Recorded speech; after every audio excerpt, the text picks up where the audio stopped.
like to call this regular council meeting to order. Before we start, I want to acknowledge that the land on which we gather is the traditional territory of the Haudenosaunee, the Mississaugas of the New Credit, and the Anishinaabe people. Would you all please rise for the invocation? We meet to serve our community and endeavor to be worthy custodians of all that has been entrusted to us. Let us be concerned only for what will promote good government. May we bring to our council chamber minds that think and hearts that feel, so that in our deliberations we may display imagination, wisdom, and courage, and the will to do our work for the good of all. Madam Clerk, the roll call, please. All members of council are present, your worship. Thank you. So there's no addendum this evening. There is a few brief announcements. On Sunday, May the 26th, the Bay Beach grand opening will take place.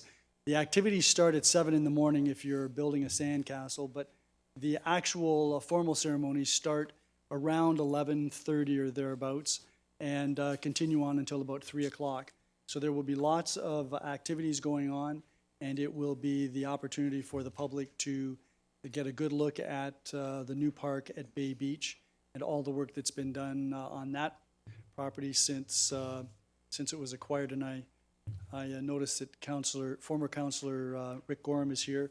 He was on the council when we acquired the property in 2001. So you've held up as well as Bay Beach. The Niagara Industrial Association is going to be holding its monthly meeting in Fort Erie this Wednesday morning, May the 23rd. The YMCA Task Force has a meeting scheduled for next Monday evening at 5 o'clock here at the Town Hall. And the opening day at the Fort Erie Racetrack is next Tuesday, May the 28th, and the first race starts at 4:20 p.m. Are there any declarations of pecuniary interest? Councillor Dubineau and then Councillor Butler. Yeah, thank you, Your Worship. I have to declare a conflict on proposed bylaw 72-2019 to authorize the execution of an amending subdivision agreement with Ashton Homes Western Limited, as I live in a subdivision developed by Ashton Homes Western Limited that has not yet been transferred to the municipality. Thank you. And Councillor Butler. Thank you, Your Worship. I'm going to declare a conflict of interest on Councillor Zanko's motion with respect to cannabis licenses. And the reason is because I am an investor in one of the cannabis grow. Thank you. Any others? Madam Clerk, I'm going to declare a pecuniary interest with respect to bylaw 79 for 2019 relative to the acquisition of vacant land. Since I've been notified today that Mr. David has been in contact with our office, and it's very possible that my firm will be representing Mr. David on that. So I will hand the chair over to another member of council when we get to that bylaw. Notices of upcoming public meetings. We have a meeting for a draft plan of subdivision and property rezoning scheduled for June the 10th, 2019 at 6 p.m. here in the Town Hall. That's with respect to the South Ridge Meadows subdivision on Dominion Road in Ridgeway. The information report with respect to that public meeting will be available on our website on Wednesday, June the 5th, 2019. That takes us to the Regional Councillor's report. Good evening, Councillor Encina. Mayor, how are you? I'm great. Good. Councillors, ladies and gentlemen. It has been a busy time at the region. Councillor Noyes had contacted me about the Stephenville Douglastown Lagoon.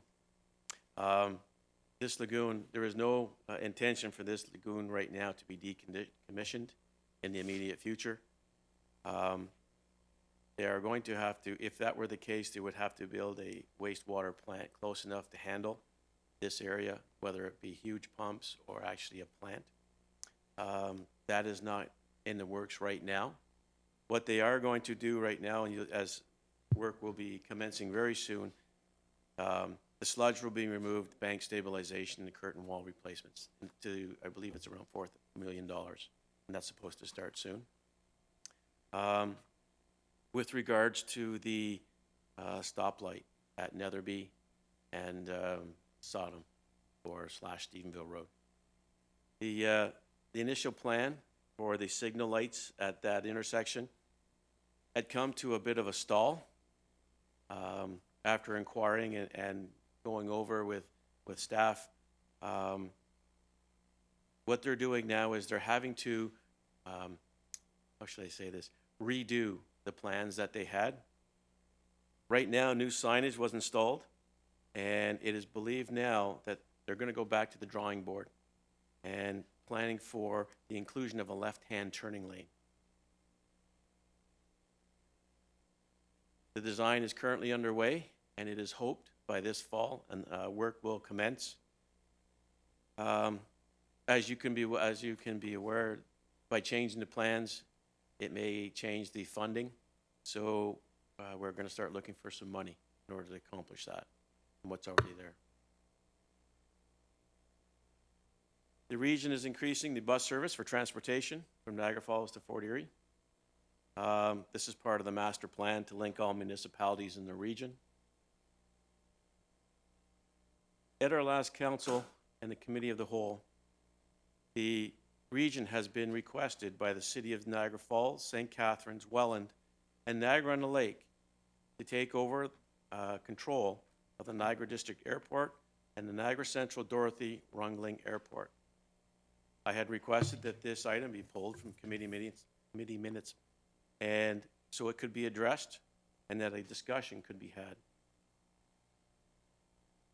I believe that it is not in the best interest of the region at this time to proceed with this venture. It is quite costly, and it is a negative return on investment. This matter has now gone to staff to prepare a report exploring the viability and impact this would have on the region. The report is due in the next couple months. This is a topic that will be brought up at my community conversation I will be talking about. I have and will continue to press staff at the region to advocate for Fort Erie to have a GO Bus Metrolinx stop in Fort Erie, to do the link to go from Niagara Falls to Fort Erie or Colborne and then back up. The provincial, with regards to the NPCA, Provincial Auditor General appeared before the full NPCA board last month to go over her report and comment on the progress that has been made thus far. The Auditor General advised that many changes have since been made by the NPCA and very promising, and the Conservation Authority are making great strides to rebuild the organization. During their investigation, there were a few roadblocks, but it is hoped that the board can look further into these if they wish so. As was reported, I have been replaced on the board by Leah Fior, who will take over this role forthwith. I will be meeting with Ms. Fior in the next couple weeks to hand over documents and brief her as to what has transpired and ongoing at the NPCA. I'd like to take this time and the opportunity to acknowledge the regional councillors that were on the NPCA and the hard work that they all did.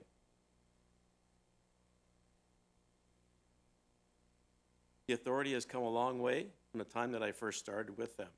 The chair and vice chair have worked tirelessly for the good of the NPCA and should be commended for this. The interim CAO, Ms. Wood, has been instrumental in the successful rebuilding of the NPCA. Ms. Fior is in good hands, and I wish her well. She is experienced and is very capable in what she's about to enter. As I reported earlier, I will remain as the chair of the Niagara Regional Peninsula Conservation Foundation, if you have any questions or concerns with that.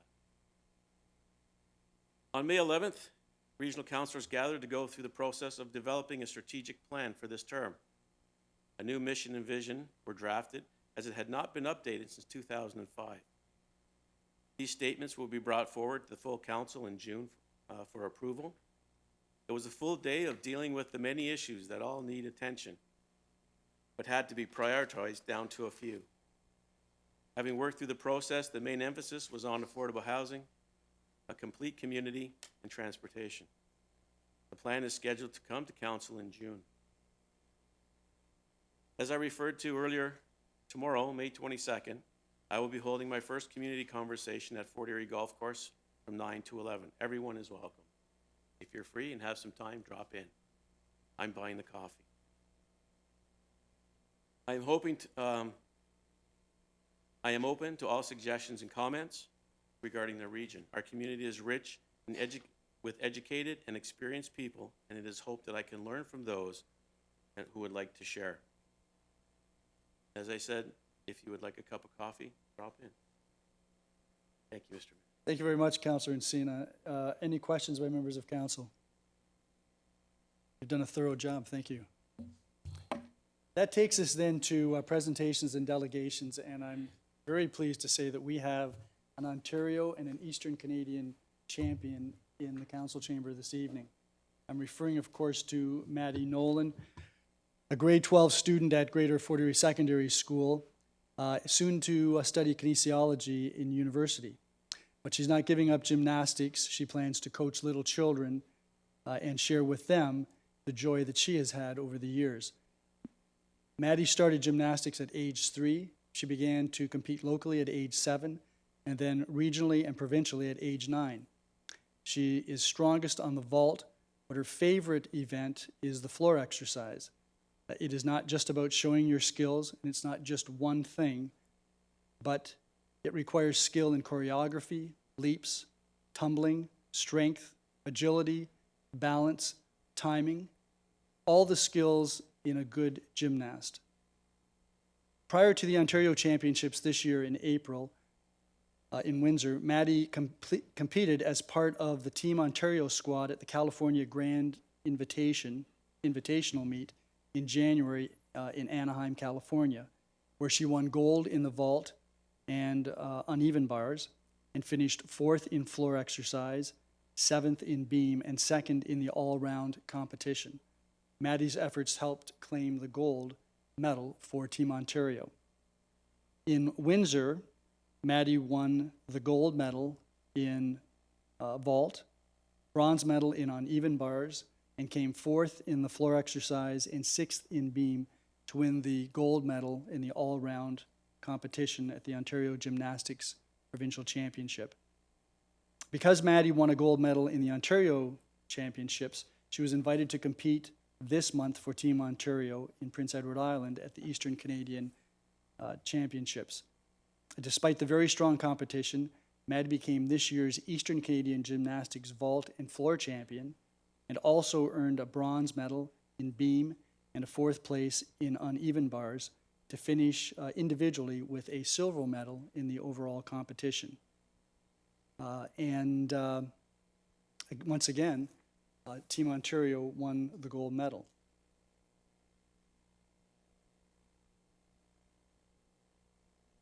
Here. For Maddie, competing in gymnastics has taught her many things. Time management.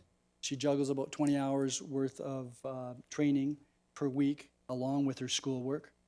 Life skills, determination, and self-motivation, as well as the importance of discipline, hard work, and teamwork. Maddie, I would like to congratulate you and ask you to come forward so that we can present you with a certificate of our recognition and congratulations.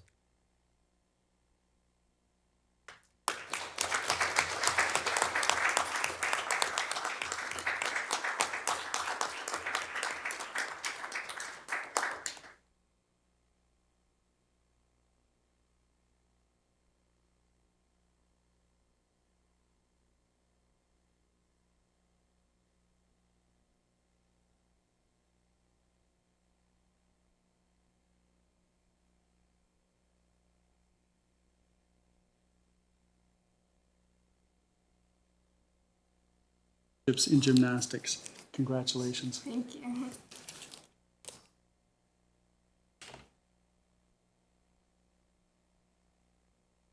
And if you'd like to say something, we'd be happy to have you do so. You don't have to, but Yeah, no. okay. Congratulations. Thank you.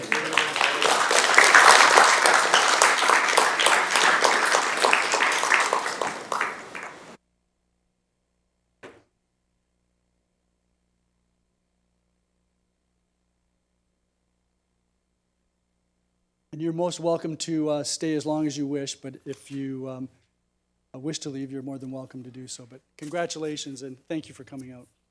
And I see that your proud parents are with you, and is that your sister? Good. Maybe a future gymnast. Great. That takes us then to our second delegation, and that's Betty Talbot, on behalf of the Board of Directors for Community Living, and also David Ellsworth, self-advocate. Good evening. Okay. Excuse me for a minute. Mayor Redekop, members of council. Hello, my name is David Ellsworth. I'd like to thank you for the celebration of Community Living Month. I want to share with you some of the things that Community Living in Fort Erie has helped me with. Community Living has helped me with many ways as giving me the experience to speak to you this evening also. I greatly appreciate looking into my health and cerebral palsy. I also volunteer at the Crystal Ridge Community Church Soup Kitchen also. I am also a member of the Fort Erie Historical Advisory Committee. Excuse me. Share of my life of history. I believe that most of my experiences and skill as community as living into a volunteering. As a full member of the United Empire Lawyers Association of Canada, for the past 40 years, I have honor of being the flag bearer also at the federal level. I have volunteered at March of Dimes, and I also have, let me think here. I also have participated with Civic, a youth program out of Canada, and gone across to BC, Quebec, and Ontario, where I was participating in so many kinds of work programs that they had. I want to share with you communities of Fort Erie where I can share with you my experiences and knowledge that I can educate more people and encourage others. I am a person first, although I have disability. With overlooking, I can do what I can do, and do it as well as I can. I need support for it to prove that I can do what I can do, and with a bit of assistance. Make me more dreams and I can make it true. I have a set goals. I improve my insurance and community. I am been a citizen of Fort Erie for 59 years. I am the eldest son of Brian and Betty Ellsworth, a brother and a friend, and a person with a disability, but I'm a person first.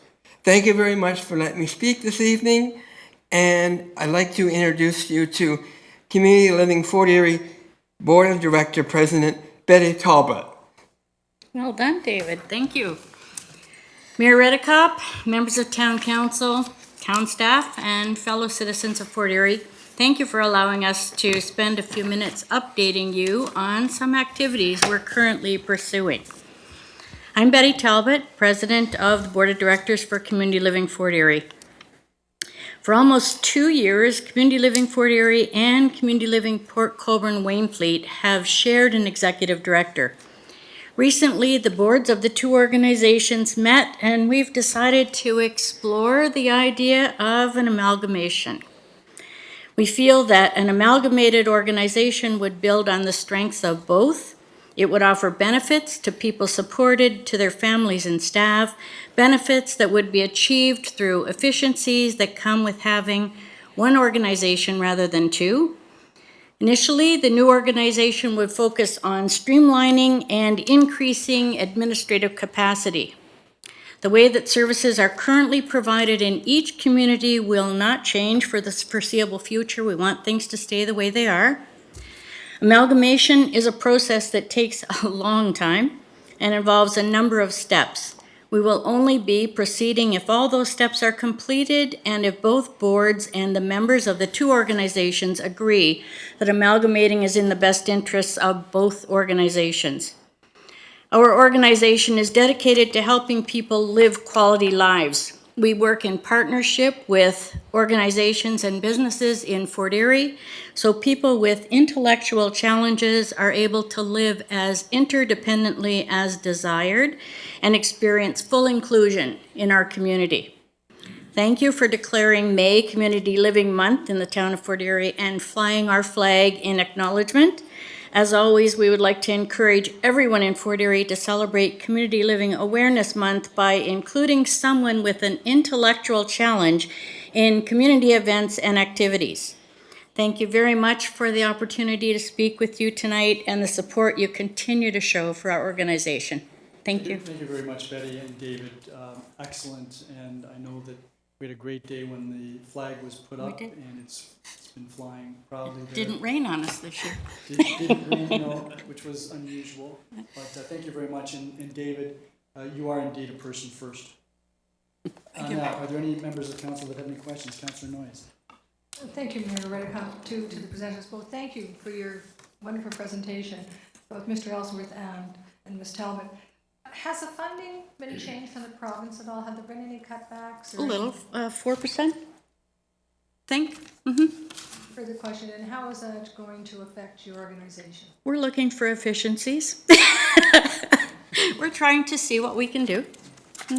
Okay. And by actually entering into the shared services agreement with the executive director from Community Living Port Colborne Wainfleet, we had already cut. We have been thinking that this is the way of the future. We've been looking at ways for efficiencies, to cut costs, to share expenses. So by doing the shared services, we have already cut some of our costs. So, Thank you very much. thank you. Any other councillors? Thank you very much. Thank you. Good job. The next delegation is Frank Tassoni and Carolyn Ryle from the region.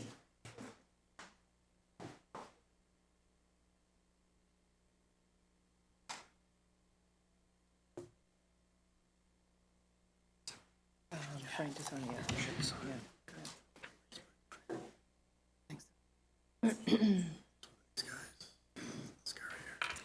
That one there, yeah. You want to go? You can start it. Okay. Thanks. And you just click down on the... Yeah, we're just.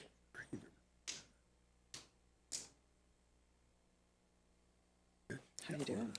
Good evening. That'll take you one step forward. So it's- Okay, all right, I appreciate your height here. Thanks a lot. Hi there, good evening. Mayor Redekop, members of council, good evening. My name is Carolyn Ryle. I'm the Director of Transportation at Niagara Region. Prior to getting into the presentation, if I could just say, David, the words that you mentioned were very inspiring with all that volunteerism. Wow, that was quite impressive. So I just wanted to make mention of that. So we're pleased to be here tonight. The region has been doing quite a bit of collaborative work with all the different municipalities, and Frank Tassoni, the Associate Director of Transportation Engineering, we've been going around to all the different municipalities because we wanted to provide some highlights of the work that we've been doing in each of the different municipalities with regards to our transportation network. It's work that we're very passionate about, and it's work that we continue to work with our partners on with staff throughout the different municipalities, and we wanted to take this opportunity to come here to shed some light on our 2019 work program. In the last 1 to 2 years, the region has invested in over $11 million worth of capital infrastructure in Fort Erie, and in our next 5-year capital outlook, we have over $11 million again in draft, which will be coming forward as part of our 2020 and our 5-year outlook with the Regional Council for approval. So we find it important to ensure that all the municipalities are aware of all of the great work we're doing with the staff here, but also highlighting the work that's underway and will be beginning in the community here.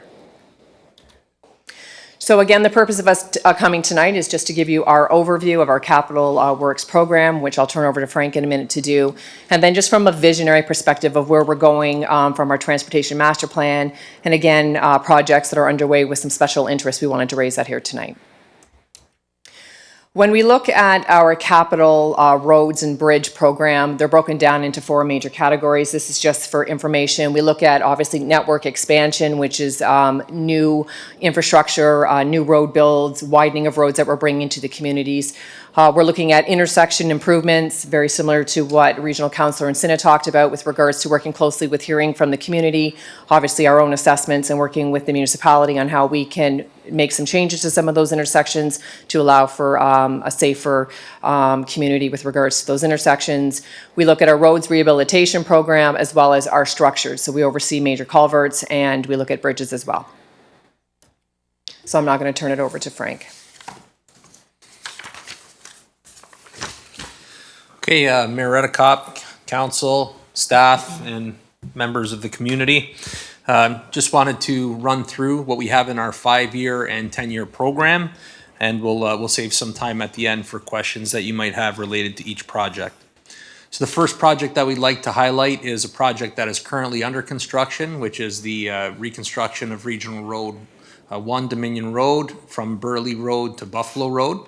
This is the stretch of road that has been under construction. It was the first design build project that the region has ever undertaken.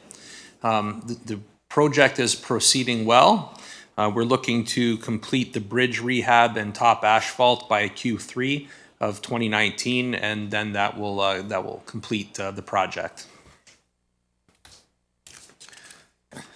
The second project that we'd like to highlight is Regional Road 1 Dominion Road from Helena to Lakeshore. This is a 3-party contract that we're doing in partnership with the town as well as the Parks Commission.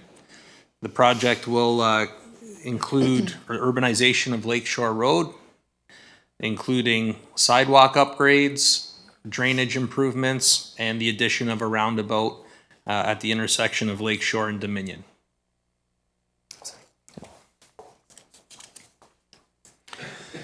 The next project that we're going to highlight is Regional Road 116, Stevensville Road from Eagle Street to Bowen Road.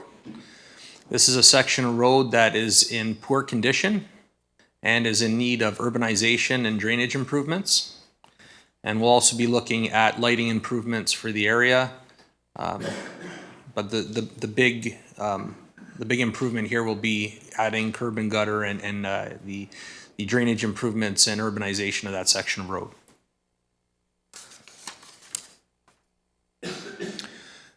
Within that stretch is the Stevensville Road Bridge. So you have some photos there. The bridge is in deteriorated condition. It currently has a wall or railing instead of a parapet wall on the outside. So we're going to be rehabilitating that structure, bringing it up to today's standards, which will have a more decorative parapet wall. We'll be including active transportation and an overall rehab of the bridge.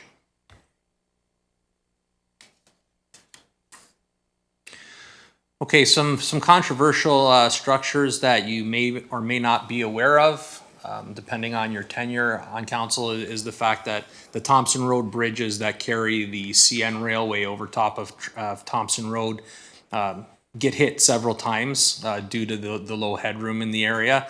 So we have some funds in our capital forecast. We have identified in our 2017 biennial inspection report that there are some short-term and long-term needs on these structures, and the region is currently in discussions with CN Railway to determine the contribution from both parties in order to facilitate both the short-term needs for the girder sections and the long-term needs, which is the actual realignment of those structures to allow for a higher headroom and better geometry under the structure. So right now it's looking like CN is majority owners by the board orders that are in place. However, we have a lot more discussing to do with them to be able to finalize those plans, but there is placeholders in our budget to facilitate the region's portion of rehabilitations on both structures.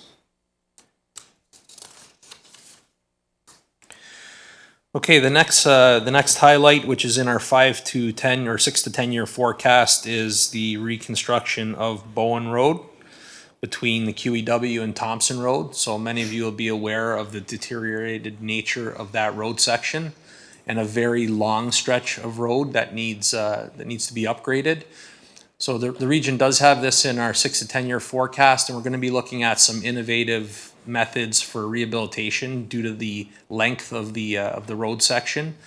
We may be looking at an expanded asphalt or something of that nature to get a better value for the amount that we have to do in this section. It is quite a long stretch of road. Thank you, Frank.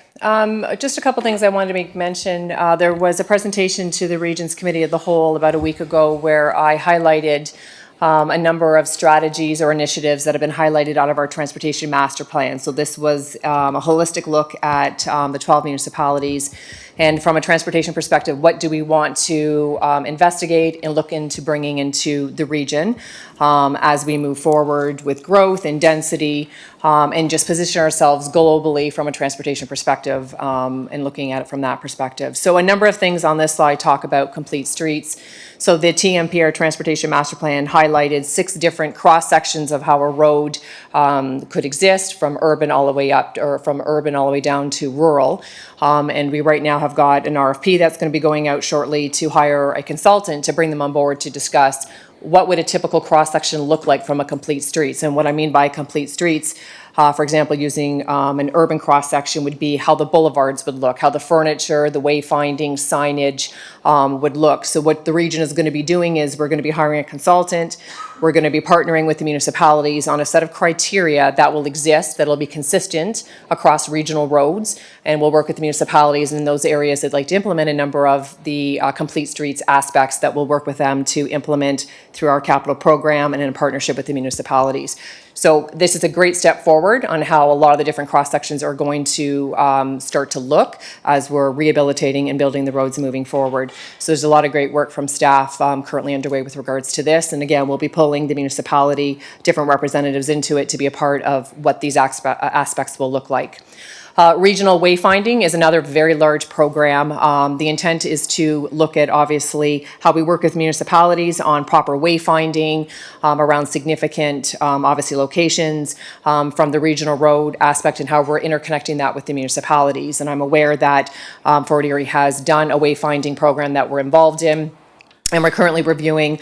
But the region will be looking at a larger one that's going to be dealing with the regional roadways. And again, it'll be a partnership and a review with the municipalities and how we interconnect at those specific intersections and cross sections and how we can work together on that. So that work will be starting imminently as well.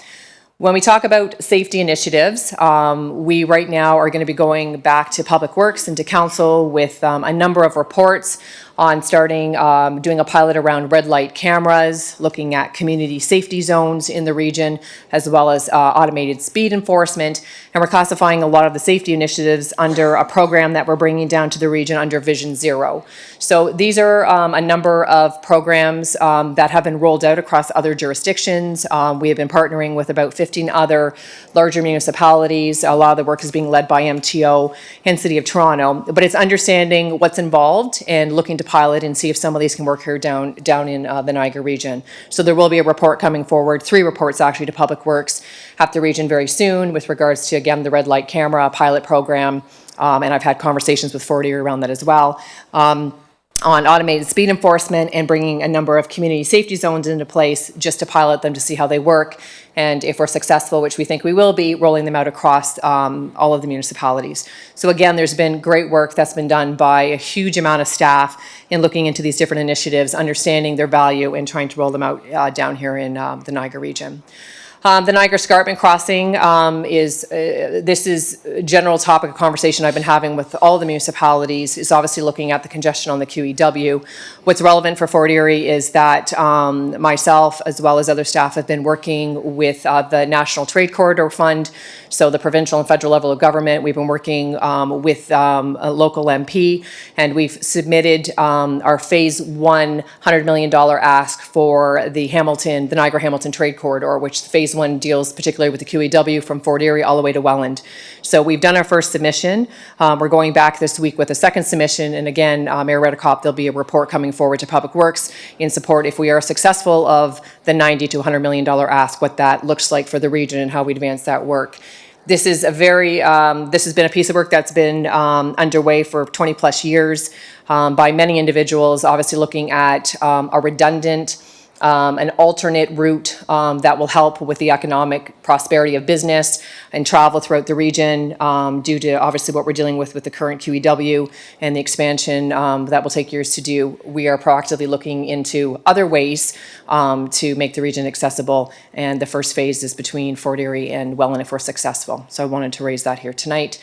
And then just continuing to work with the municipalities on developments that come through from a TIS or our traffic studies to understand again how this will impact regional roads, working closely throughout those large developments to make sure we're providing feedback right from the start so we can make sure that the development is successful, understanding the regional complement that's needed to support that. So with that, I wanted to say thank you, and we're open to any questions you may have with the information we've been talking about. Thank you very much, Ms. Rowell and Mr. Tassoni. Any questions by members of council? Councillor Noyes and then Councillor Duvenel. Thank you both for your wonderful presentation and for Stevensville Road upgrades that's coming. You referred to urbanization of the road. Does that include sidewalks? Yes, when we look at urbanization, we look at curb, gutter, we look at sidewalks, we look at cycling facilities. So we look at making that a complete street. So we'll be looking at all those types of features. You will be having a lot of very happy people in Stevensville. The one thing I'm wondering about is that you mentioned that it was going to go from Bowen Road to Eagle. And I don't know when the plans first came. I know this takes years of planning. But now with the development of Safari Niagara, the Meridian Credit Union, the Tim Hortons, is there any chance of extending it a little further to include that now, I would call it a business area, because there's a lot of foot traffic to Safari Niagara and to the bank and to the restaurants that are there now. And Eagle Street ends before that. Just a thought. Yeah, so right now our capital program is driven by our pavement condition index. So what's flagging that section for reconstruction is the pavement condition and the deteriorated state of the road. We can look at the condition of the section to the north, but the likelihood that it meets the criteria for reconstruction is very unlikely. But we can take that back and have a look at the limits and whether or not it would make sense to bump those limits to the north. And a further question, and even if the road isn't requiring reconstruction, if the sidewalk, there is none, could be considered, would be wonderful. The other thing is that recently at one of the events I attended, we were told that Niagara East-West Corridor is back on the table. That's correct. So it's, I know there's been a lot of names. It's had the Mid-Peninsula. It's right now referred to under a new name, the Niagara-Hamilton Trade Corridor. And yeah, so it's back on the table. And then the first phase that we've just submitted an application to the National Trade Corridor Fund was, again, the section from Fort Erie to Welland. And just one further question. What is the time frame for Stevensville Road? I know it's a 5-10-year plan, but when in that timeline can we make the people of Stevensville very, very happy? I believe the funding for that is in 2022, but I can pull that back and send that back through staff for you. Thank you. Councillor Duvenel. Yes, thank you, Your Worship, and through you to the presenters, thank you very much for your presentation. It's good to get an update of what's going on up at the region. Just one question regarding the reconstruction of Bowen Road and the CNR, or the railway overpass. I apologize if it's not CNR. Is there going to be any opportunity for improvements to the intersection between Bowen and Thompson, specifically sight lines or anything along those lines? Is that being taken into consideration as well? Yeah, so our biennial inspection has identified short-term improvements, which are basically structural improvements. The long-term improvements for those structures is reconstruction of both of those structures, primarily due to geometry. So when we do replace those structures, or when we get CN to the table to work with us to replace those structures, the geometry of that intersection will definitely be looked at. Yeah, it's not great geometry, it wouldn't meet today's standards. No, that's perfect. Thank you very much. Any other questions? Thank you very much for coming out. We appreciate the information. It was very helpful. And I noticed that most of the roads that I travel on are going to be improved, so that's really good of you. Thank you. That takes us then to Lauren Wyman and Chris Laredo with respect to Strategy Corp and the Economic Development and Tourism Corporation Governance Review. Actually, a service delivery review. Good evening. Good evening. This is you guys right here. Yes, it's perfect. All right.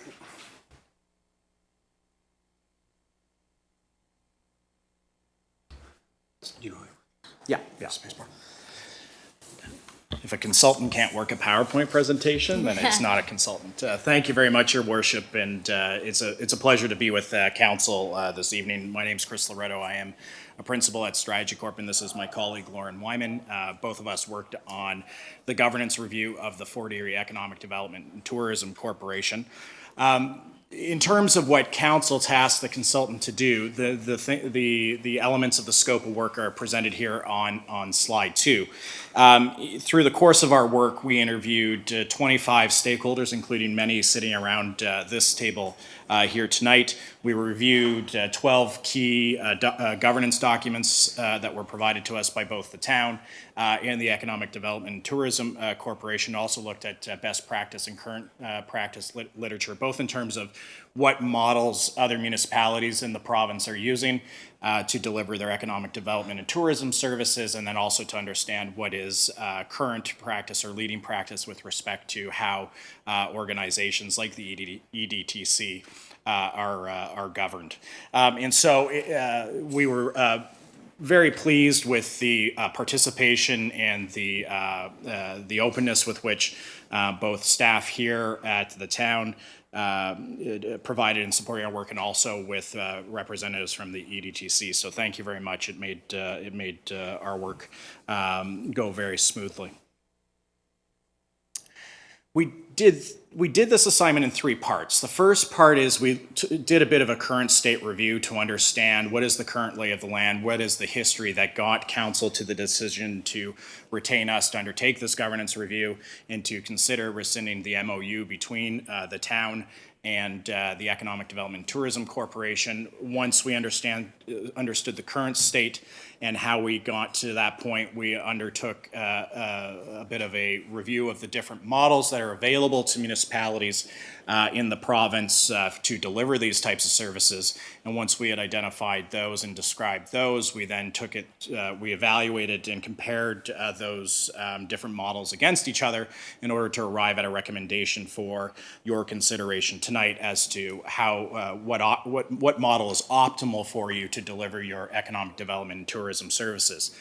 The current state review, which was the first part of our project, identified a number of things in kind of 6 key thematic areas.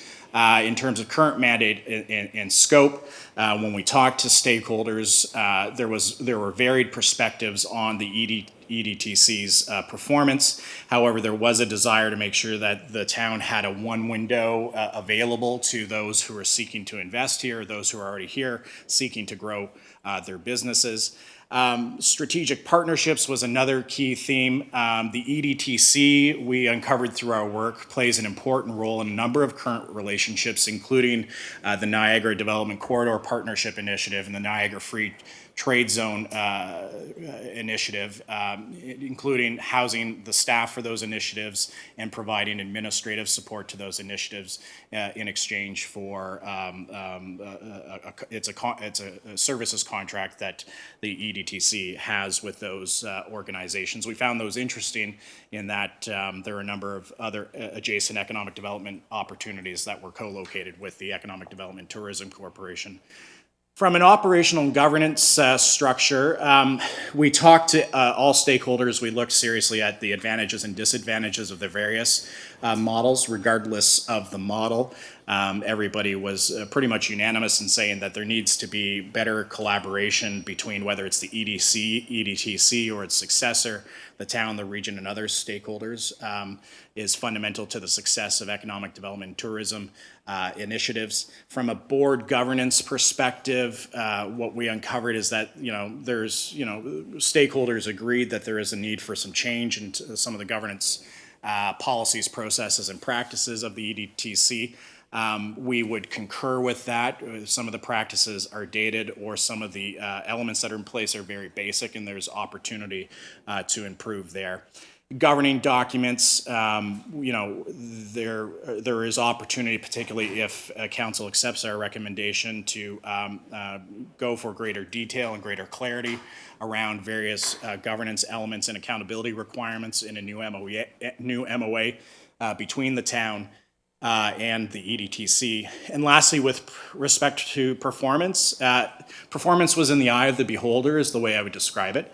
It was very difficult to understand, particularly answering the big value for money question, whether or not value for money was being achieved, because there was an absence of key performance indicators and an understanding between the town and the EDTC as to what was going to be delivered by when and by whom, and what value that was going to create. And so one of our recommendations is how you can improve in that area so that you really understand what value you are getting for your investment in your economic development and tourism services.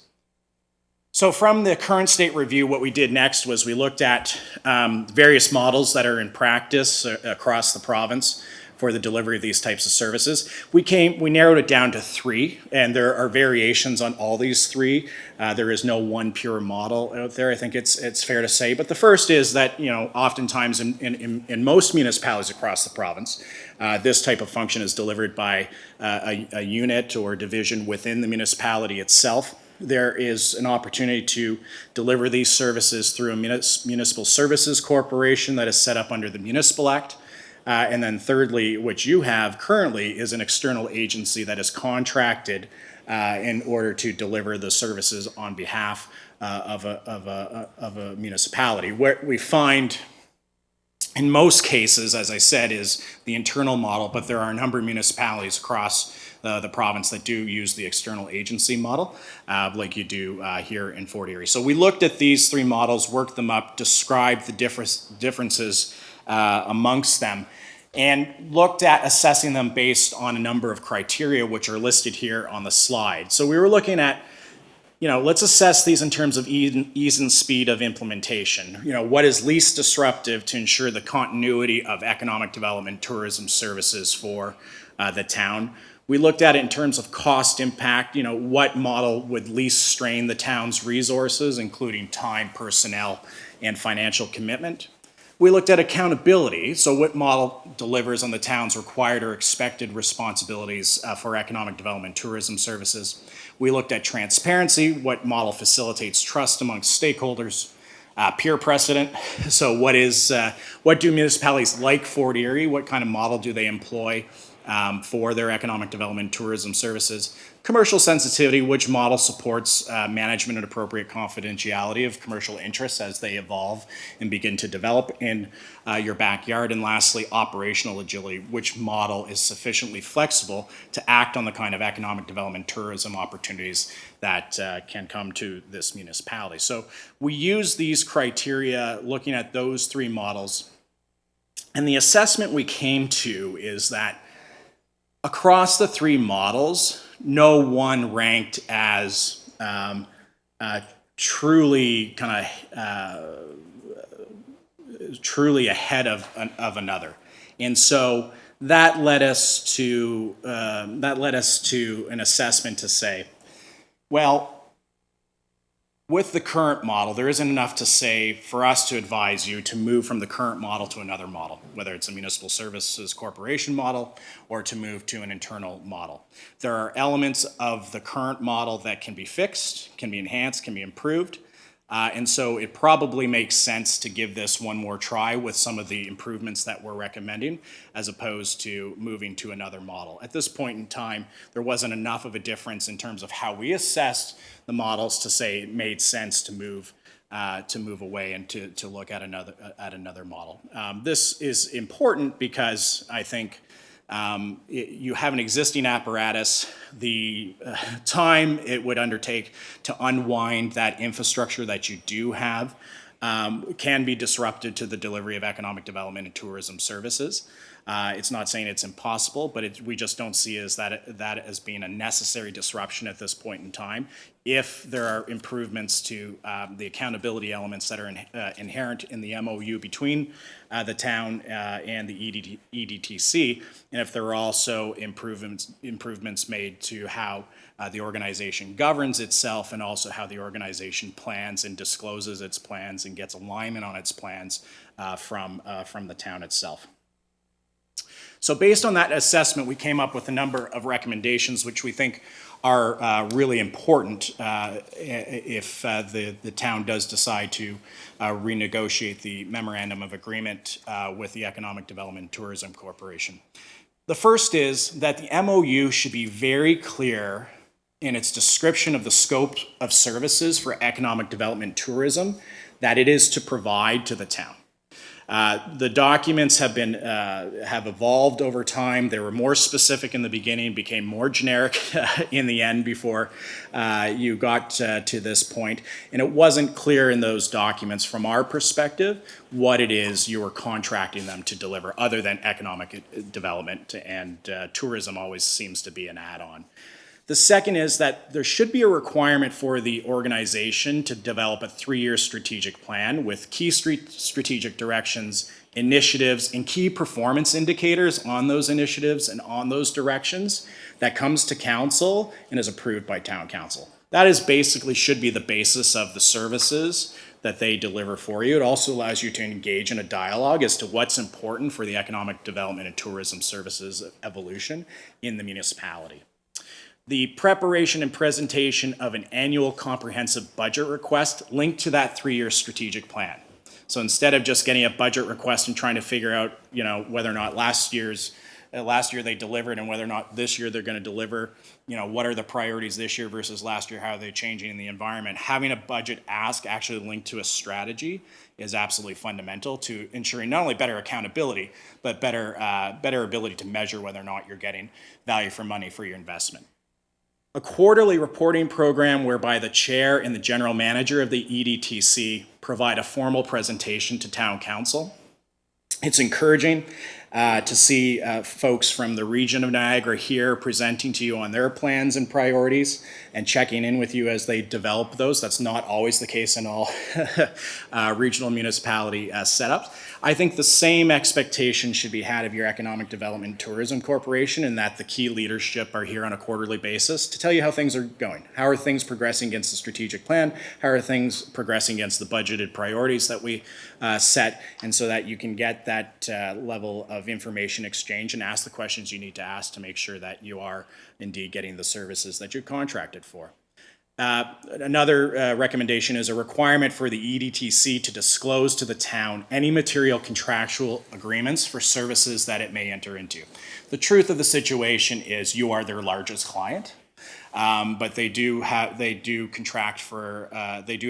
to contract with others to provide services like those that we described before. I think it's in your interest, in their interest, quite frankly, to disclose that, so that you can understand what that impact may be on your contract with them in terms of their capacity and ability to deliver on what they've committed to you, making sure that they're not necessarily overstretching resources that adversely affects what you're contracted for, what you've contracted for with them. There should be a review and a sunset clause that shall cause the town and the EDTC board to review and reapprove the MOA every 5 years. It should be a living document with an inherent sunset clause, so you don't ever let so much time elapse that you one day wake up and realize, I don't like where we are. How did we get here?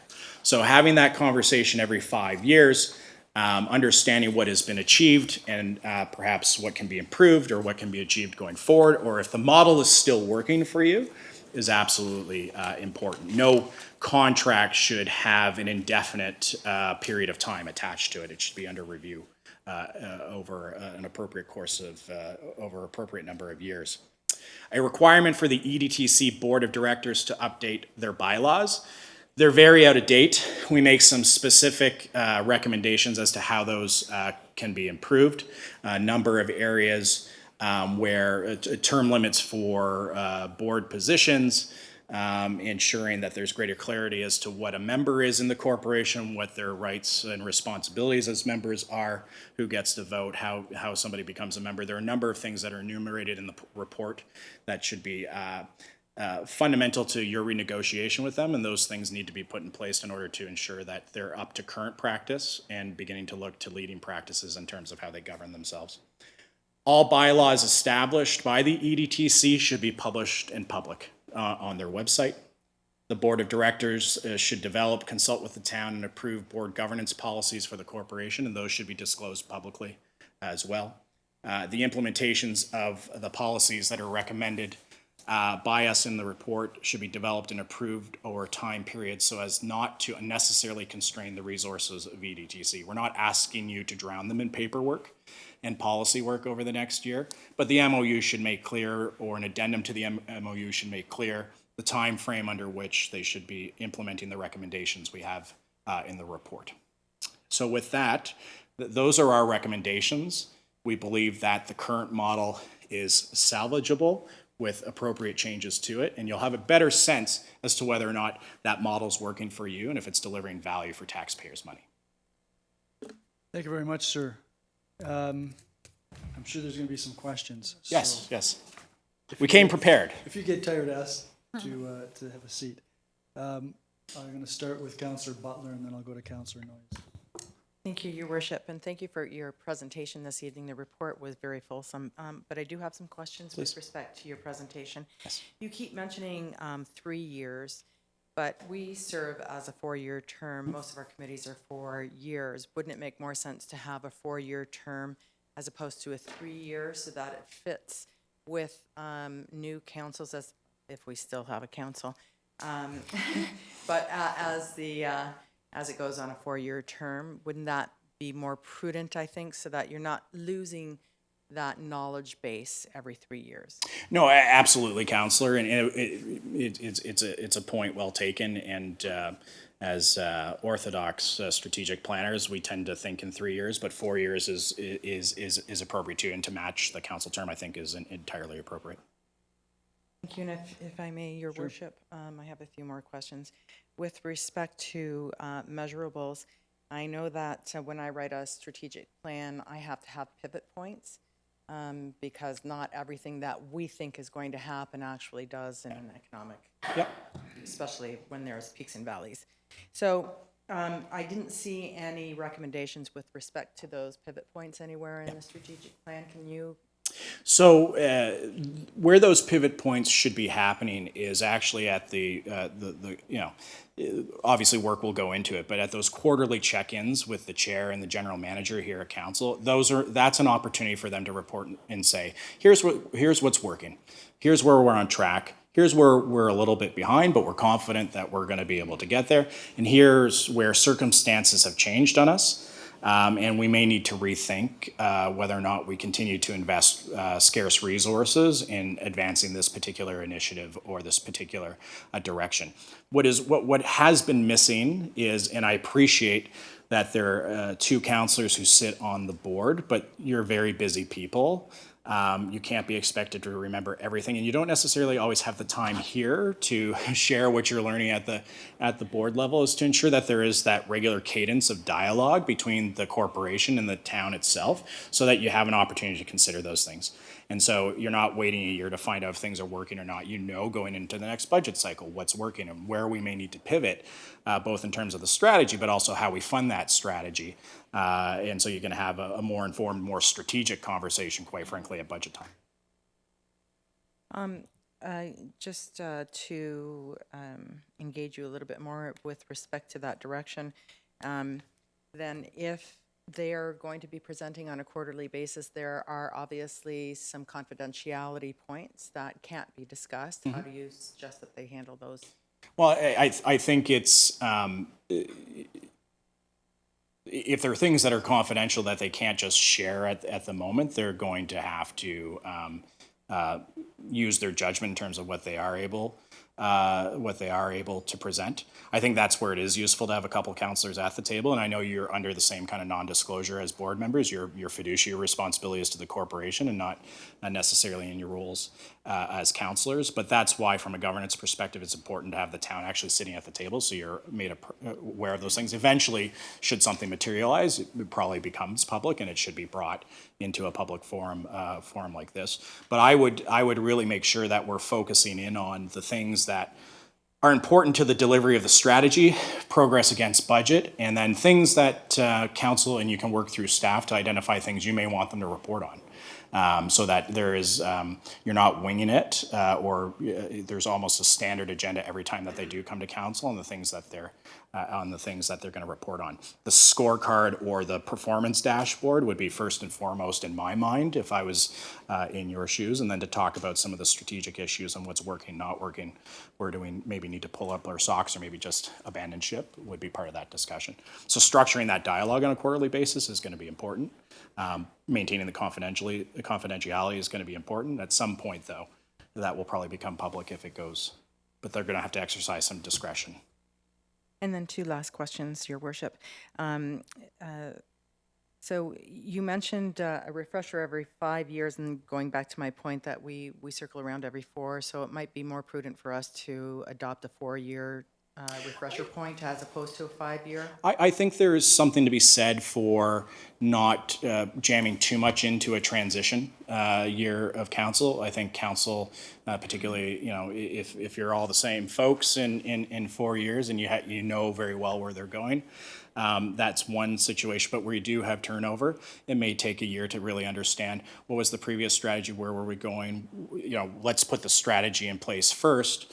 And then as we're going into the 5-year cycle, we either know we're happy and we want to, where we want to go in kind of the next 4 years with the strategy. We can use that as the basis for adjusting the MOU, or you may take that year to actually decide as a council, this just isn't working for us.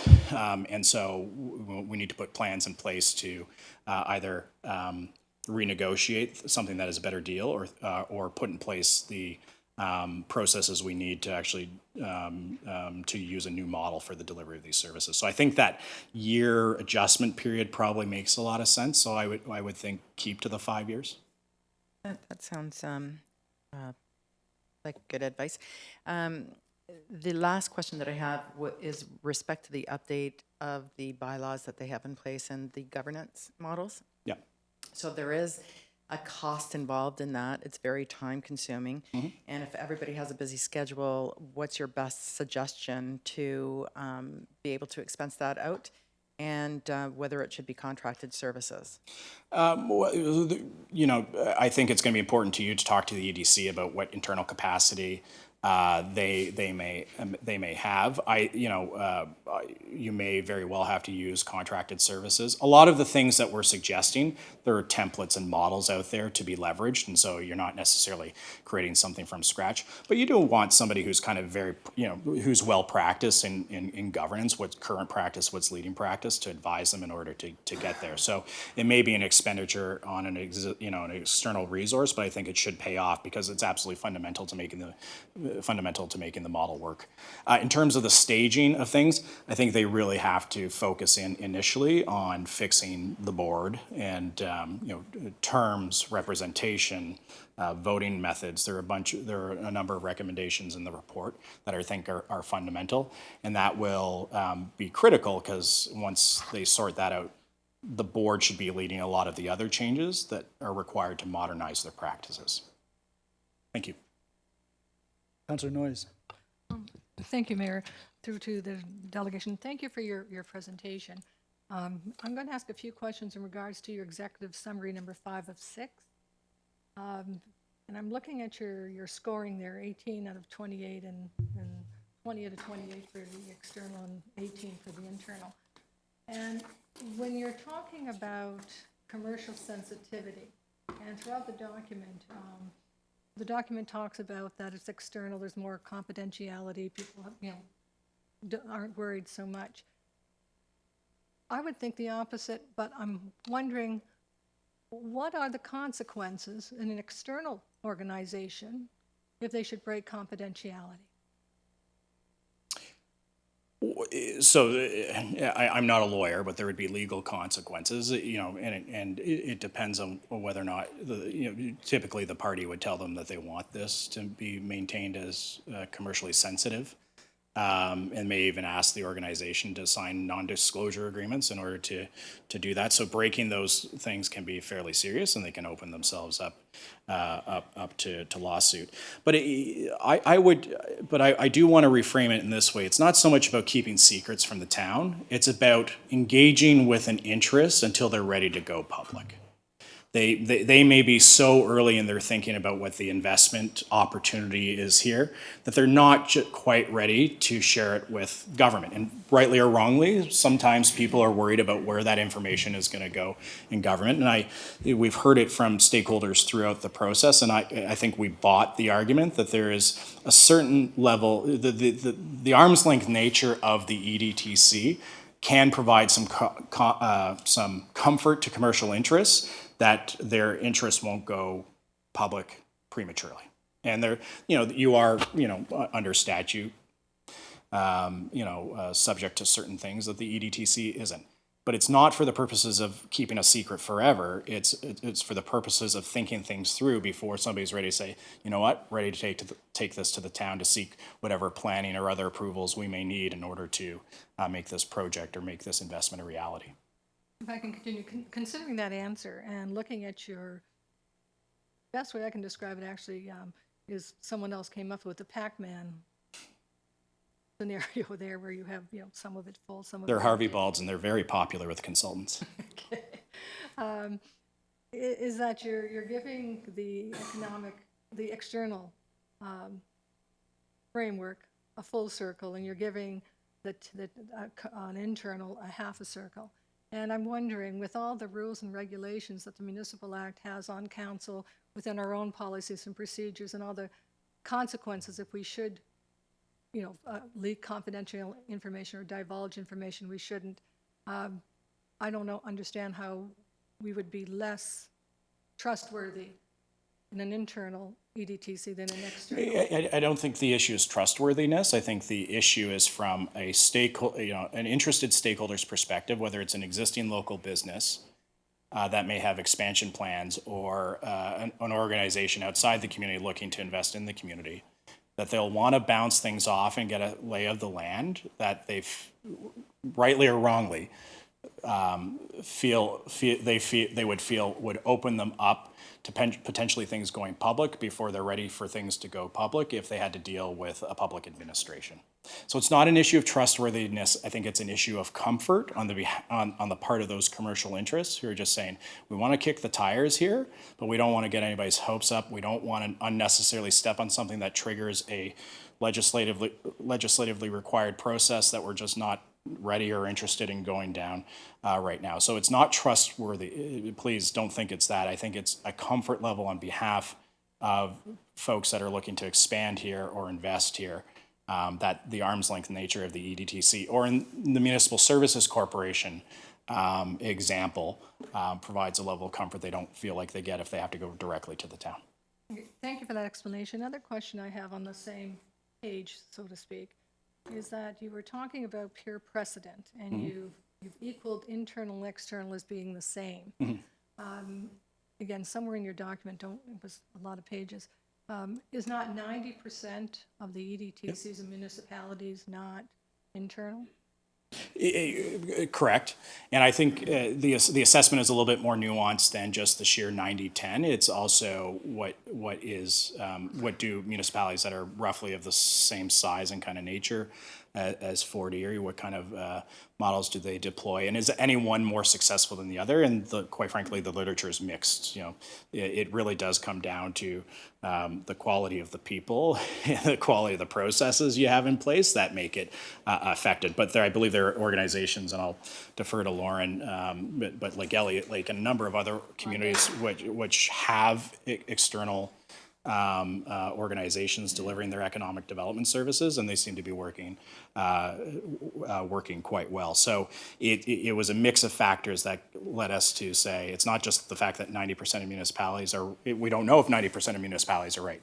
You know, maybe in their specific circumstances they should be undertaking an exercise like this to really figure out if they're getting the value for money from their internal operations that they think they're getting. But it was a little bit more nuanced than that, and to say, you know what, because the literature is mixed, we can't say just because fewer have an external model that it is somehow less effective than folks that have the internal model. If I can continue, in regards to cost, you referred to it here and there in the report, but when you were looking at the Fort Erie EDTC, and I know I discussed that with Lauren. Lauren, in that the comparison per capita, that we were spending $23 per capita, which I think in the examples I was given by Carolee Grummett was by far the highest, sometimes 3 times as high as other municipalities. And in only one case, and that was, I think, Sudbury or something, was the highest. So I think Sudbury was the highest, but then they had like 5 offices and things like that, so it's a bit different. I don't see that really working in here. I don't really see you referring to how we can become more efficient with the costs. So it comes down to the absence of any baseline measures or key performance indicators. If you're asking me to say whether or not over the last number of years you've been getting value for money or not, I can't tell you because there's no objective basis on which you've been measuring performance. It comes down to generally your perspective on whether or not you're getting value out of the contract, or to be perfectly frank, the very, very interesting glossy publications they put out extolling how much good work they are doing in the community. You need to shift that. If you can't shift to a strategic plan with annual operational plans with clear budgets and clear performance indicators against the things you're investing in, you'll never know if you get value for money. I can't tell you, per capita oftentimes isn't a good measure of much. You're different. You are, quite frankly, you're in a major trade corridor. You're adjacent to the United States. $23 may be not enough. We don't know. And I can't tell you if you've been getting good value for the money because nobody's been measuring anything. And so if you want to really know, start measuring something. And make sure you have agreement and alignment between the organization that you're contracting with and the municipality on what those things should be. If I can continue, going back to your measurement, measuring the value for your dollar, is that easier if it's internal or is it easier if it's external?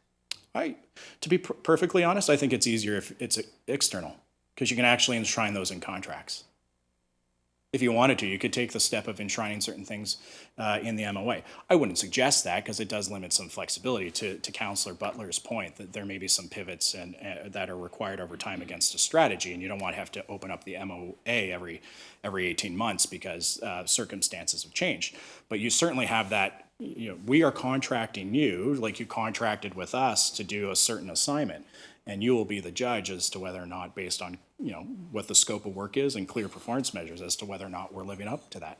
And if you're not living up to that, you do have the opportunity to put in contract, which is your MOA, penalties or repercussions of non-performance. I'm not saying you go right there, but that's certainly something that is very difficult to replicate internally. If I can continue, in regards to, you mentioned a few times in regards to one of the benefits of being an external organization is their ability to fundraise and find grants. The fundraising part I can kind of understand, but what are the specific grants that an external organization could get? And are there any grants that an internal organization could get that would not be open to an external?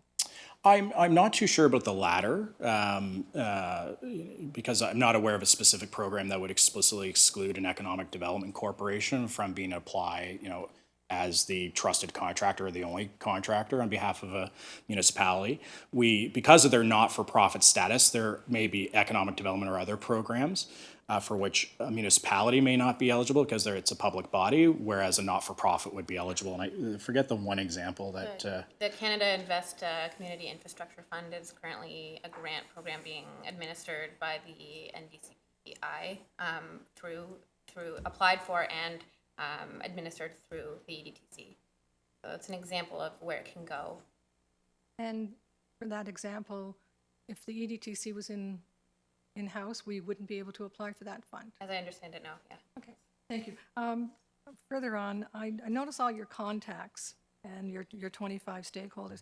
But what I noticed that was not included was that, I think it's called the Business Development BDO organization here in town, the Chamber of Commerce, Niagara Regional Economic Development Corporation. I didn't see those organizations referred to in your contacts. We spoke to the region, for sure. Yes. But yes, not. I thought we spoke to the Chamber of Commerce as well. We did not. Okay. Um, Our apologies for that, but we did speak to the region. I guess one other question. You talked about, you felt that this EDTC under its current external thing is salvageable and worth one more try. Well, this would be the fourth try. So is there a question there? Yes, I'm just saying, like, how many times would you recommend we try? This is the third, this will be the fourth. We're finishing the third. This will be the fourth try to do external. So I think unlike previous tries, I'm not sure if they were tries or just renegotiations. These recommendations are fairly specific. I have every confidence that these will make the EDTC a more accountable and more effective organization. And so I think that's what's different from the previous tries.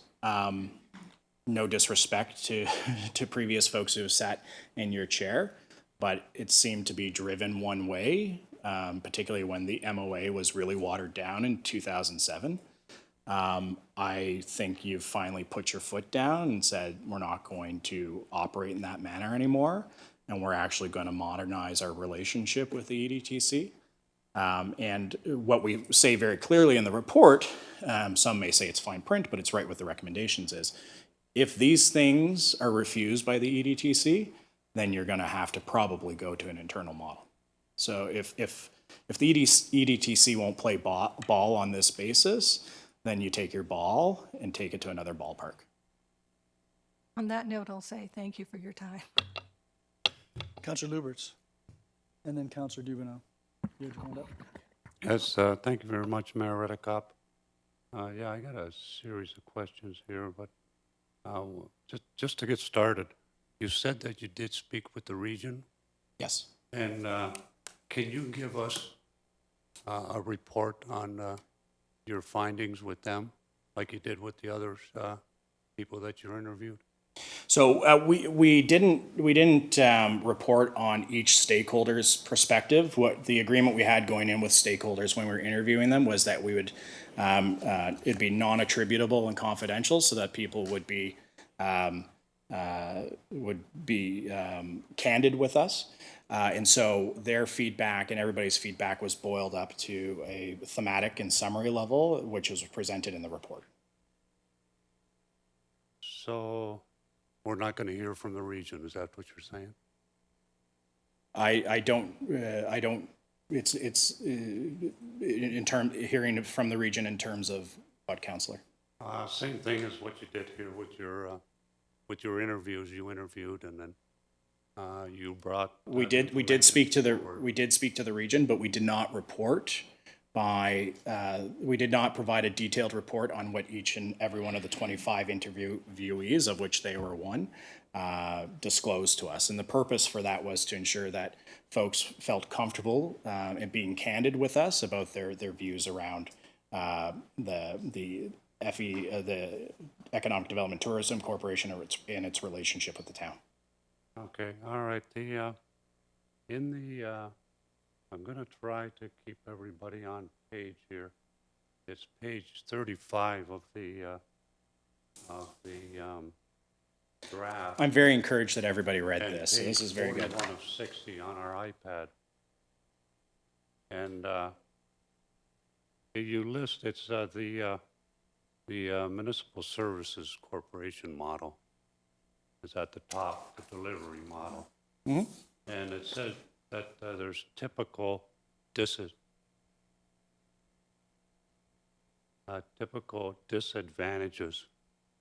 right?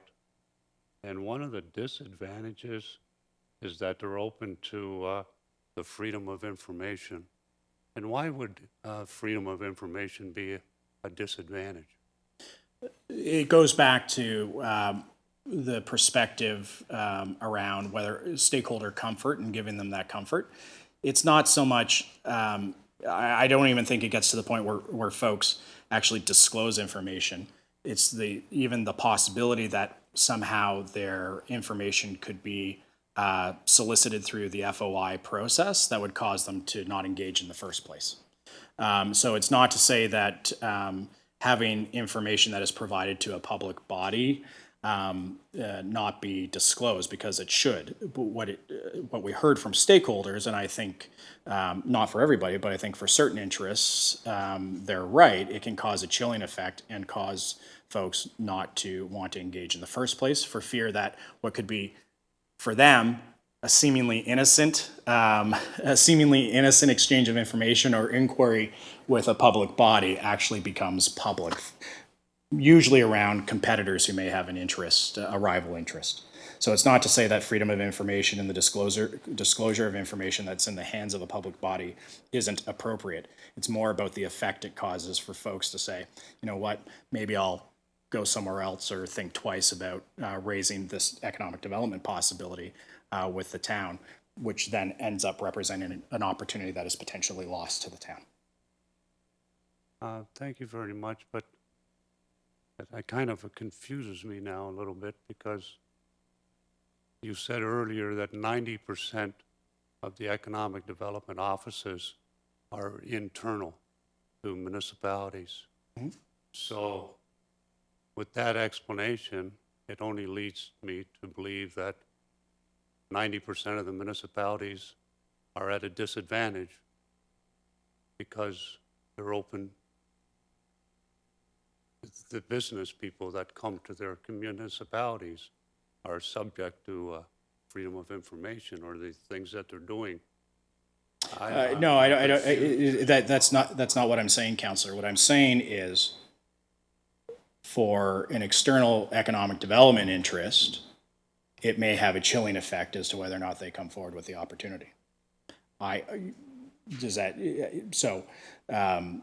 not saying they're at a disadvantage, but it may cause some folks not to come up to the wicket to inquire as to what the possibilities are around their economic development opportunity.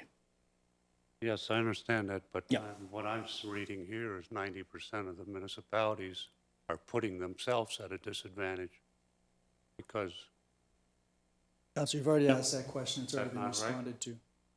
thank you very Move much, on. Mayor Redekop.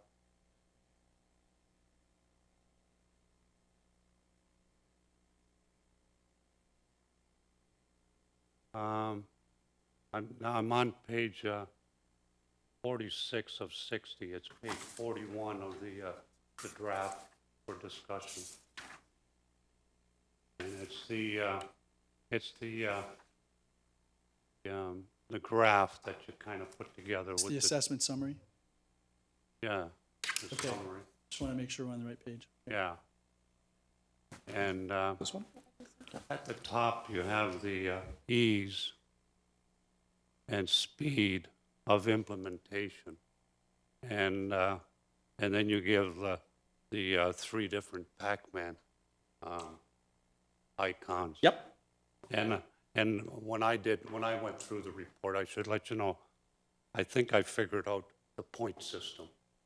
And the one with the quarter is 1 point, the half is 2 points, 3/4 is 3, and the full is 4 points. Point a quarter. So when I read it, right, I came to the conclusion that the internal model won because it got 20 points. And, but I just want to go to the first stage here, the first criteria, the ease and speed of implementation. So the internal model got 1 point. The municipal service got 2 points, and the external got 3 points. But to me, it seemed like this was out of context because I thought that we were supposed to be looking at models, right? And no one model was superior over the other. And what it said earlier, that we had to look at everything, that everything was working at the optimum level. So implementing a new plan, yes, I understand it's going to cause some disruption. But once the change is made, then what is the difference?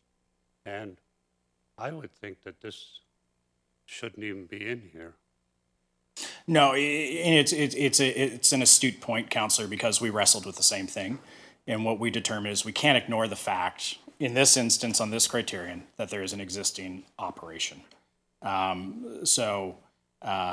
That is, you're absolutely right in saying, well, if we're looking at this in terms of the optimum or the optimal, shouldn't we be ranking this if it was startup from zero? But in this criterion, it was very difficult for us to turn a blind eye and to ignore that something was already in place. And that's the decision we made in evaluating this. So I would stand behind our assessment there. In terms of methodological orthodoxy, you're absolutely right. But I think it's important that we recognize that there is an existing institution in place.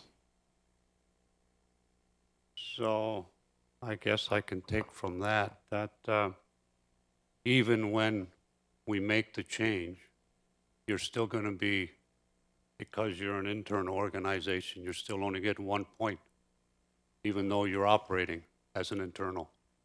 Well, you know, what I'm trying to say is, if I was internal and I was thinking about going external, then internal would get 3 points and external would get 1 point. Would that be fair to say? So if we did not acknowledge the fact that there's an existing agency, how would an internal score? No, what I'm saying is, if our existing was internal and we were thinking about going external, would these points be reversed? Yes. Yes, Yep. okay. Yeah, So absolutely. Yep. basically, it's redundant. I don't know that it's redundant, but it recognizes that there's an existing organization. And I would say, even if we had ranked it the same in terms of the platonic ideal of these models, I would probably score the same as the Municipal Services Corporation, which would make it tied with the internal model. Even then, that wouldn't have changed our recommendation to say, well, it's tied, therefore you should throw out the baby with the bathwater and go a totally different direction. Wouldn't have been our recommendation. What we were looking for is something to be clearly heads and tails above the other options. In our assessment, none of that didn't happen, and so being practical, the current model has some real deficits, but they're not incurable deficits, and so here are our recommendations for fixing those. If they're not fixed, and again to my point to Councillor Noyes, if the EDTC doesn't want to play ball, doesn't want to accept these changes as part of the MOA process, then you're going to take your ball and go to another ballpark, which would probably be the internal model. Okay, thank you very much. And just on that point as well, I'm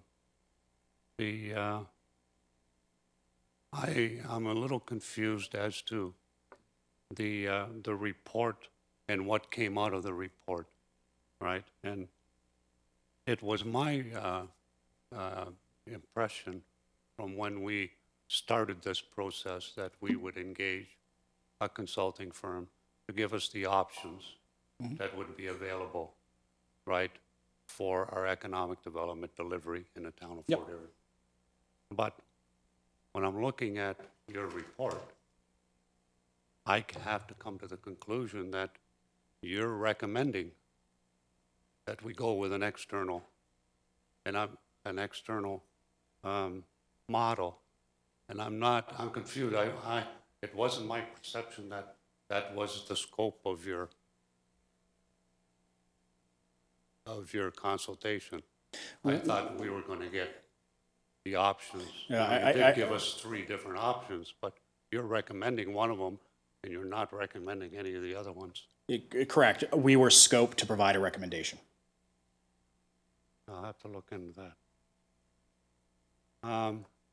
Now, looking at page 42 of the draft for discussion, and that would be page 47 and 60 of our iPad.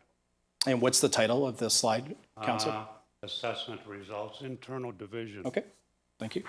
The internal model. Under transparency,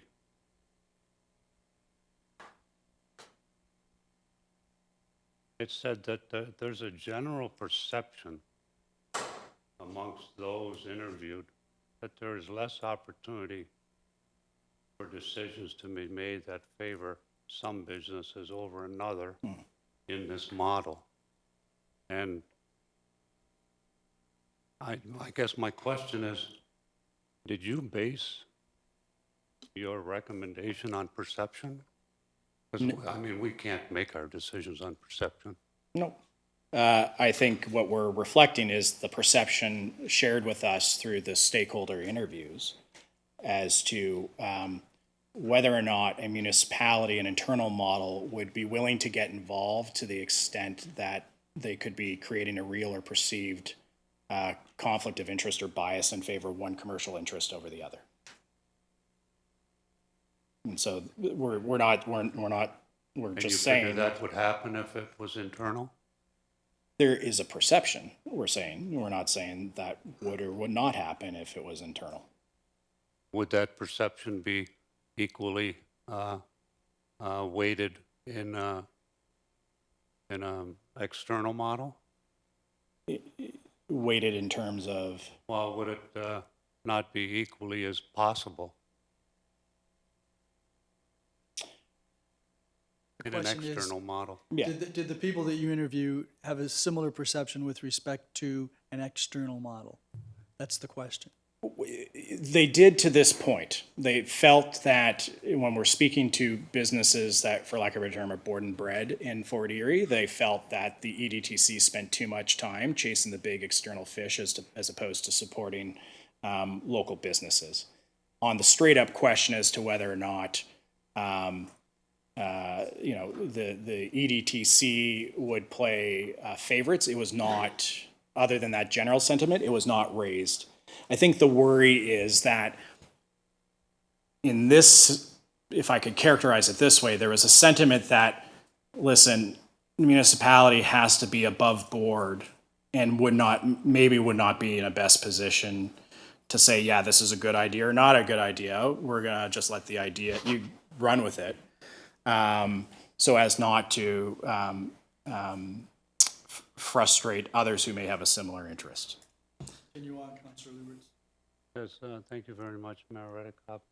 Now, under the peer precedent on the same page, it goes on to talk about, again, 90% of the economic development offices are internal, and they've been operating fine over 20 years. And then it gives examples of Grimsby, Niagara Falls, and Welland. Right, they have internal, models, yep. right? But then the next line, it says commercial sensitivity, right? And then it says that stakeholders raise flags around bringing opportunities prematurely to municipalities. And I guess my question is, if stakeholders are reluctant, I guess that would say the same thing, right? They raise flags, they're a little reluctant to go to the municipality. But why did Welland, for example, General Electric went to Welland, and they have an internal. So my question is, how did you come up with one has an advantage over the other, Well, internal and external? we arbitrated in favor of the things we were hearing coming out of the interviews in order to arrive at that assessment. We did. Yeah, but you didn't base it on the 90% of the EDOs are in internal? That didn't carry any weight? One's not related to the other, Counselor. So one's not related to the other. As I said earlier, because 90% have an internal model, I don't know if 90% are right. They've figured for their own local circumstances, this is what makes sense for them. Good on them. In terms of commercial sensitivity, what we have heard that is unique to this project is we heard not just from the EDTC, but others who own businesses and even from some members of council, that there is a perception that there is a risk in coming to the town directly versus working through a third-party intermediary. That's what we heard. And so we couldn't ignore that. If only a couple people had said it, we probably would have flipped the analysis. But we heard it from a plurality, if not a majority of folks that we interviewed to say, in this circumstance, this seems to be an issue. And Okay, this perception so- was also generalized in the literature review that we did. So based on lots of interviews and academic reviews, this was also a sentiment and a perception that was brought out as a general observation. Yes, all right. So I'm comfortable with saying that that there is a perceived, but it's not factual. There's nothing to back that up with. It's a factual perception. They were told by okay. people. Yeah, no, that's But good, that's good. So Yeah, whether it's true or not true, it's what they were told. and Hey, it's what they based their it's- assessment But Mayor Redekop, you have to understand, they made a recommendation based on perception. But what I would also say is, to Lauren's point, the literature is mixed on this. So the literature is inconclusive on this as well.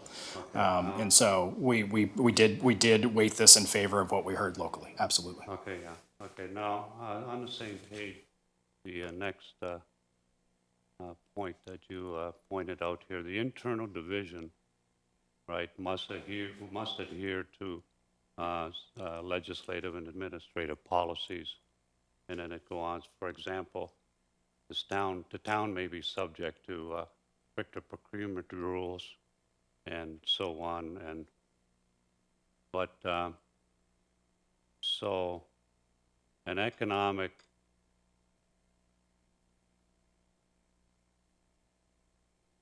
and it may not be able to co-venture with a potential economic development proponent in exploring economic development opportunities,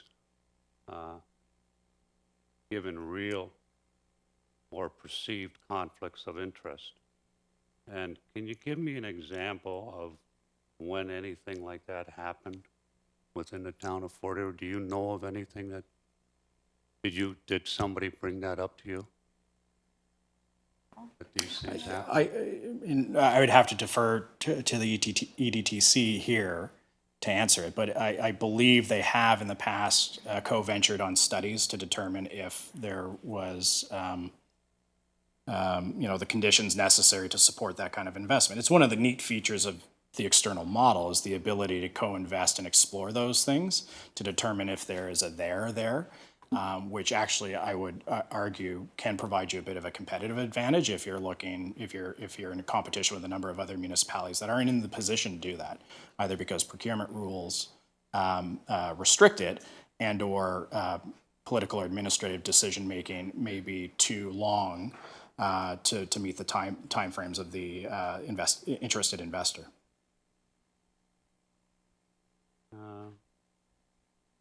Again, I would have to ask, would that type of confidentiality or that type of security for the information not occur if it was internal?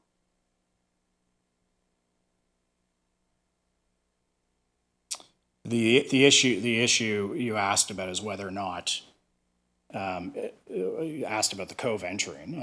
I would argue, and our belief is that would be far more difficult for a municipal administration to do than for an organization like the EDTC. If a development interest came directly to the town and you had an internal model and everything was subject to non-disclosures and other appropriate agreements, the same onus would be on you not to disclose those confidential information. That's certainly the truth, yes. Okay, and on page 44 of the draft, and then I guess it would be page 49 of 60. Is this the MSC model, the assessment results, MSC model? Assessment, external External. agency model assessment results. Page 44 of your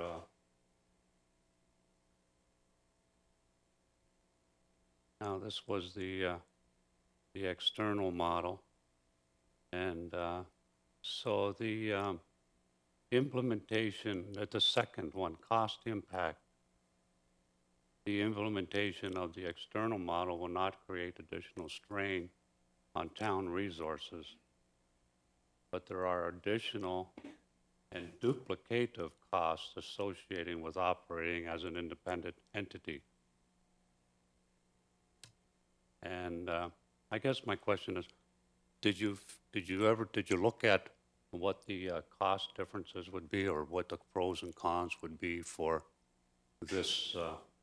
For the cost impacts? We looked at it at a high level. I think everybody acknowledged in the folks that we talked to that there is a difference. They're in a different building. They pay rent. Certain of the duplicative costs are identified there.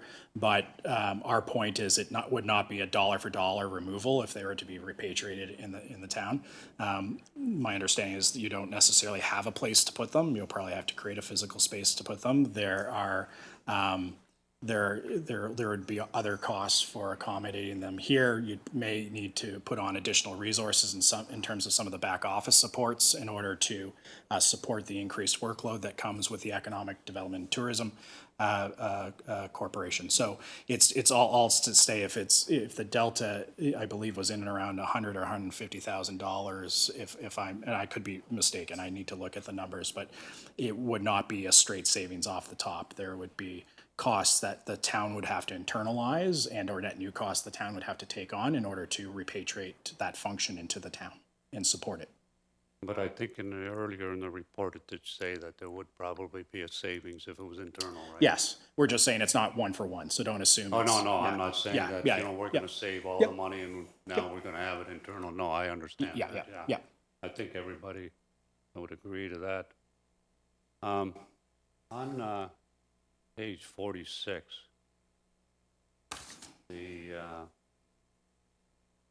of your draft for discussion, and then it would be page 51 of 60 on our iPad. So you're now at the recommendations?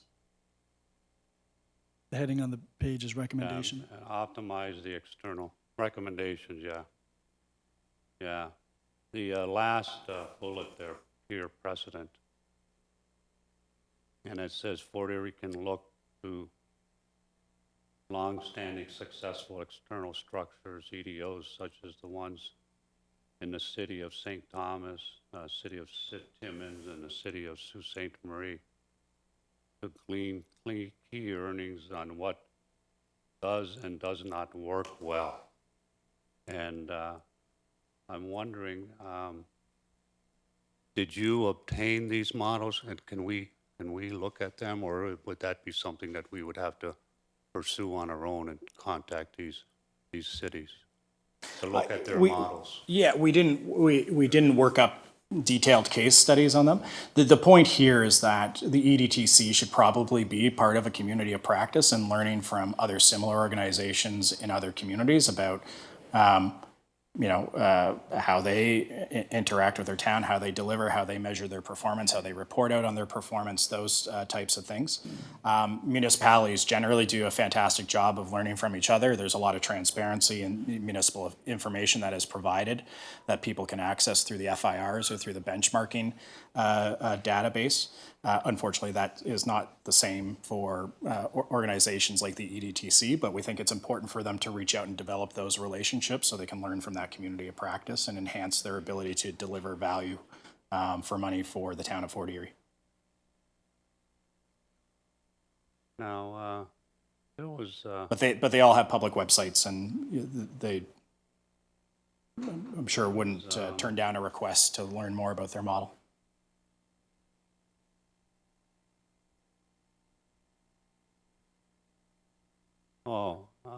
the one just above that on the same page. Yep. Probably page 46 of the draft for discussion, and then page 51 of 60 on our iPad. The ease and speed of implementation, the last bullet. Yep. Right? You said that you interviewed someone who experienced that transition from external economic development model and to an internal one. And that person said that she believed that one model was not better than the other. And I'm sure you probably, can't tell me who that interviewee was, but can you tell me who the municipality was that they referenced? Because I'd like to look at that myself. This one's going to be easy to figure out, but it's the region of Niagara. And the EDO's point was, I wish we didn't throw out the baby with the bathwater so quickly. I wish we would have put more careful thought into whether or not we couldn't salvage the existing arrangement before going through the transition that we did. That was her point. That kind of reinforced our view as to this arrangement is eminently fixable and can be driven to be more accountable and results oriented with these recommendations implemented. So we're just arguing, what we're arguing for in our recommendations is to say, fix what you have. We believe it's fixable. You have new leadership at the EDTC, which seems quite open to fixing the relationship with the town. Give it another go. If they don't play ball through the MOA process on these changes, which we believe are fundamental, the model doesn't work without every one of these changes being implemented, then you're going to have to look at another model, which will likely be the internal model. Okay, I just need to go back at what you said earlier about they wish that they wouldn't have thrown out the bathwater or something, and that they wish they would have looked at it a little bit closer. Did they say, like here it says that she did not believe one model was better than the other, but she wished that they would have looked at it a little bit closer before they moved on. Is she saying that one was better? No, I think what she is saying is they've gone through and it seems to be working well, but she wasn't convinced that they needed to move so quickly to get rid of the previous model. The transition was prompted by a political situation as opposed to a rational, thoughtful review. So I think she felt that they went through potentially an undue transition. An unnecessary transition. Yeah, and that brings us right back to what you said in the beginning. One is not better than the other. It's all your preference. No, that's not what we said. We said one model was not heads and tails above any other model. So that begs the question, do you disrupt for disruption's sake, or do you try to fix what you have based on what we've observed through the 25 interviews, the 12 governance documents review, the review of the best practices literature? We came to the conclusion with these recommendations, and should they be implemented, we believe the model is fixable and will be more accountable and deliver better results for the town of Fort Erie. Okay. And, all right, it doesn't raise the risk of disrupting economic development and tourism services. Okay, thank you very much. I appreciate the No fact problem. that Thank you. You took the time to answer my questions. Thank you, Mayor Redekop. You're welcome. Councillor Dubino. Thank you very much, Your Any Worship. questions left? I do, as a matter of fact. Yeah. Thank you very much for your presentation. Good to see you again. Nice to see you too. Been waiting for this for quite some time. I thank you very much for all the work you've put into it. I certainly do understand a lot of your recommendations. Have some concerns about others, but we can work through them. The first question I have is related to your report on page 47, and it's the very first sentence, and I'll read it here. The governance policies, processes, and practices of the EDTC have not kept pace with industry standards and evolving leading best practices. I'm just wondering, was that something that was through expressed by stakeholders, or was that something you were able to find through, review of data of other agencies? I'm just curious. That is very much our conclusion. Okay. There are specific instances where, specific things about the governance of the EDTC that people raised, whether it was no term limits, things of that nature. But we do a lot of work in the governance space. And so this is our determination based on working with organizations on improving and enhancing and modernizing their governance practices. What they have in terms of the board bylaws are very rudimentary and very basic. It doesn't, there's certainly a lack of clarity around certain things like who becomes a member, how do you become a member, what is the rights, what are the rights of a member, which as a not-for-profit membership-based organization is a little bit disconcerting.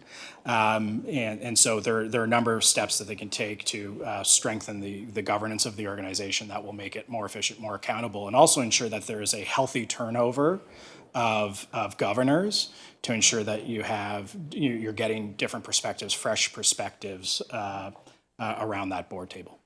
No, and I appreciate your explanation, and if I may continue. And I appreciate that. I'm a little confused because when I look at the documents reviewed, I see, stakeholders here. I see, most of council. I see most of the board, and I see a list of documents here. But I don't see any reference to any other MOAs between, a municipality and an external agency in another municipality.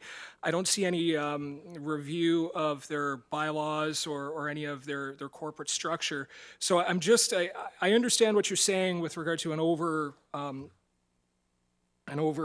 overview of how things are done.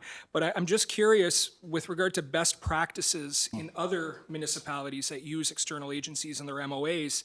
I'm just trying to get a better idea if maybe we would have gotten a different answer, or if the answer might have been slightly different had we had a chance to review that, or if they were reviewed. Can you give us some insight? They weren't reviewed as part of this. We did our best to ascertain what was publicly available. This is more based on our expertise in organizational board governance that led us to. So if you look at what they have vis-a-vis what the Institute of Corporate Directors or even other organizations in other sectors, whether it's the Ontario Hospital Association, so on and so forth, would say is good practice, better practice. There isn't much here to say that in any way, shape, or form they have anything other than the basics in place. Thank you for that. And but that's also one of the reasons why we say, it's important to be part of that community of practice to learn, and no doubt they will pick up some specific things. But I also believe that things are so basic that it required a basic response, which this is, in order to even get it to a point where they can look to further modernize or enhance their practices. Thank you for that. And if I may continue, Your Worship. Looking at the list of stakeholders here, I know Councillor Noyes not too long ago had mentioned some concern with some of the stakeholders there, such as, the Chamber of Commerce I don't see here. There's some other organizations, Greenstone here in Fort Erie, a few others. I'm just curious how the list of stakeholders that you interviewed was determined, if you can give us some insight. We asked the town administration to identify the stakeholders for us, and those are the folks that we interviewed. We did provide some guidance in terms of here are the categories of stakeholders that we're looking to engage with, but we left it to the town to identify the specific folks that we spoke to. Very good. I'm just wondering, were there stakeholders that you attempted to contact who didn't have an opportunity to respond, or who, through scheduling, were unable to? I'm just curious if that information is available, even confidentially, to council, just so we can have an idea of who you reached out to? Yeah, we can definitely provide the full list. Excellent. We tracked all of that. That's fantastic. Another point here.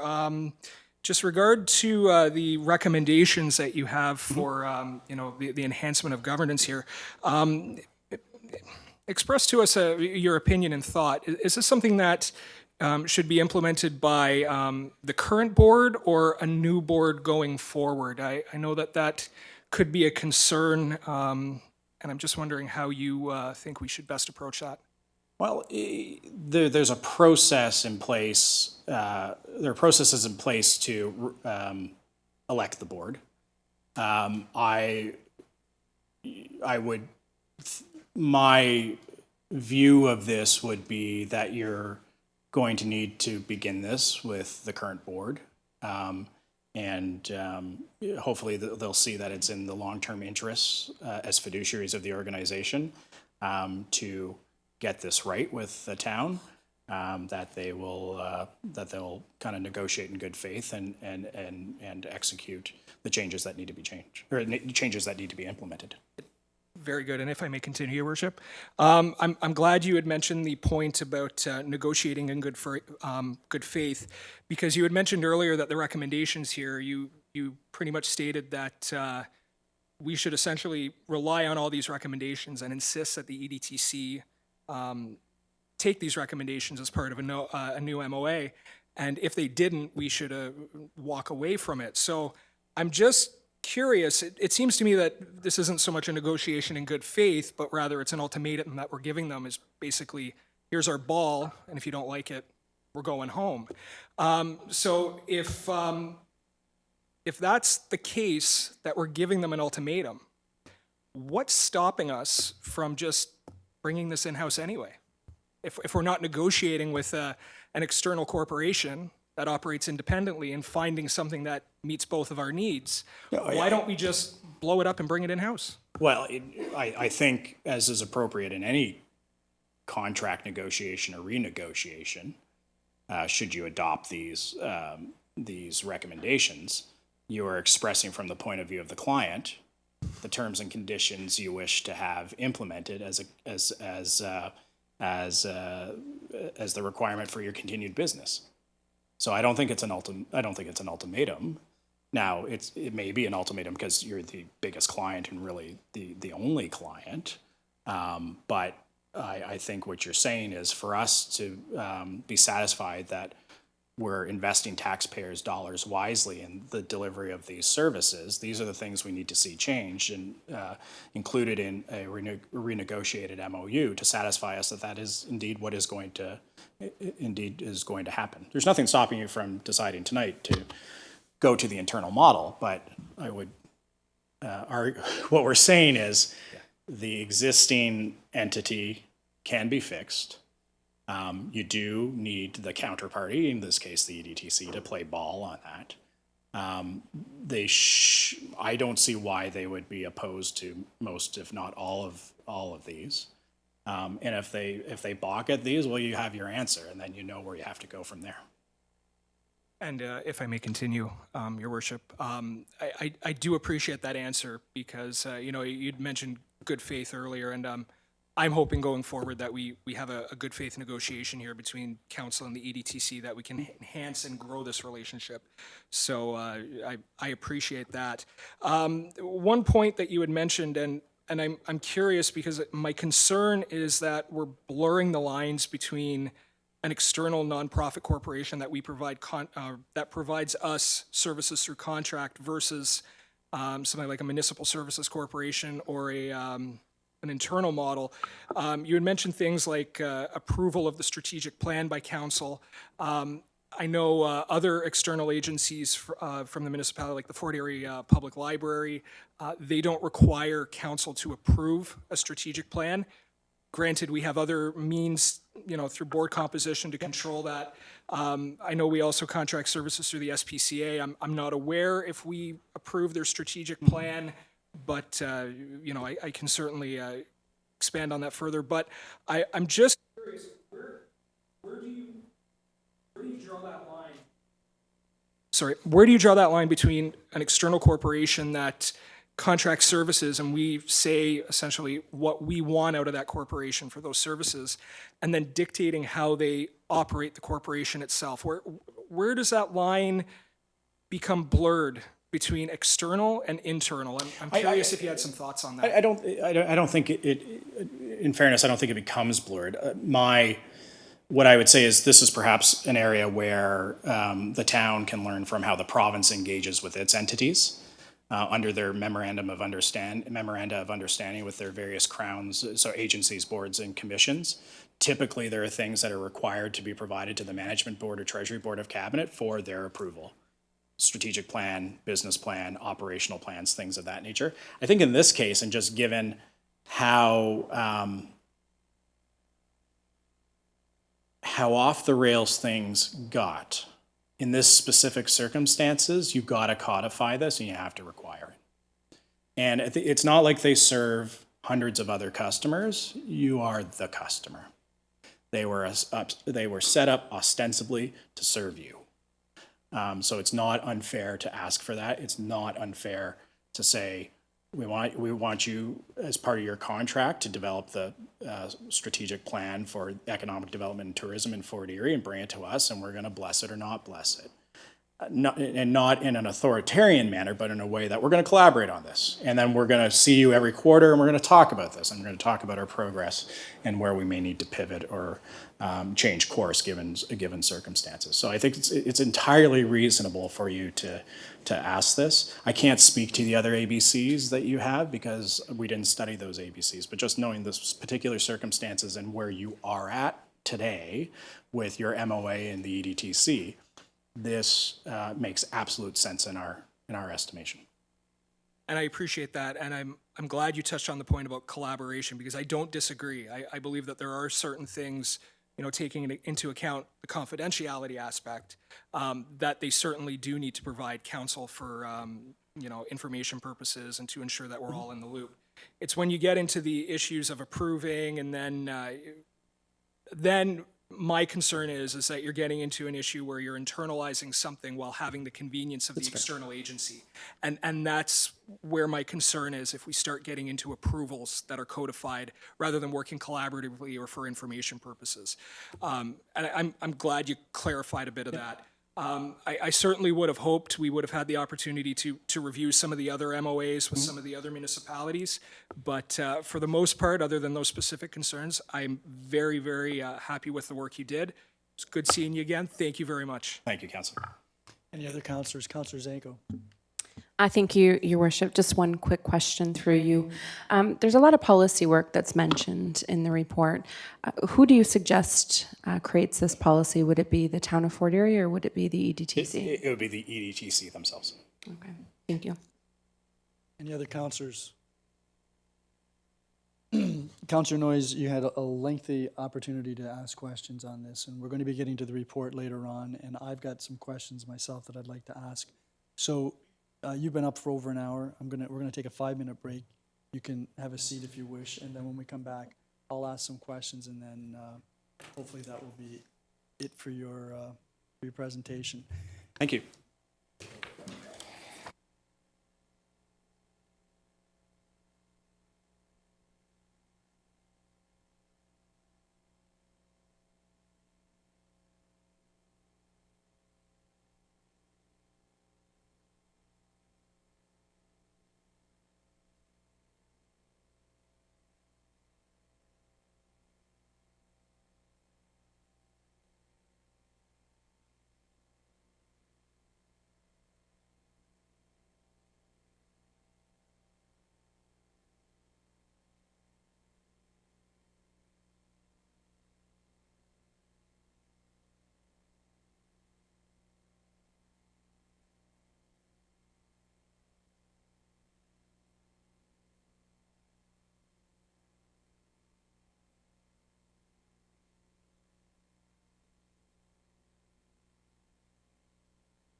be a going concern if you were not to renew. So you would be implicated, in our view, in the wind down of that organization, not only because you have the directors on the board, but you would want to take seriously the orderly wind down of that organization, the disposition of its assets.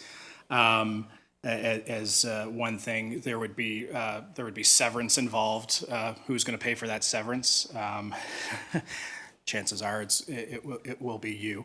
So the wind down of the corporation will take time, and there will be costs associated with the disposition of the assets, and then the severance that would be required, probably of the existing staff.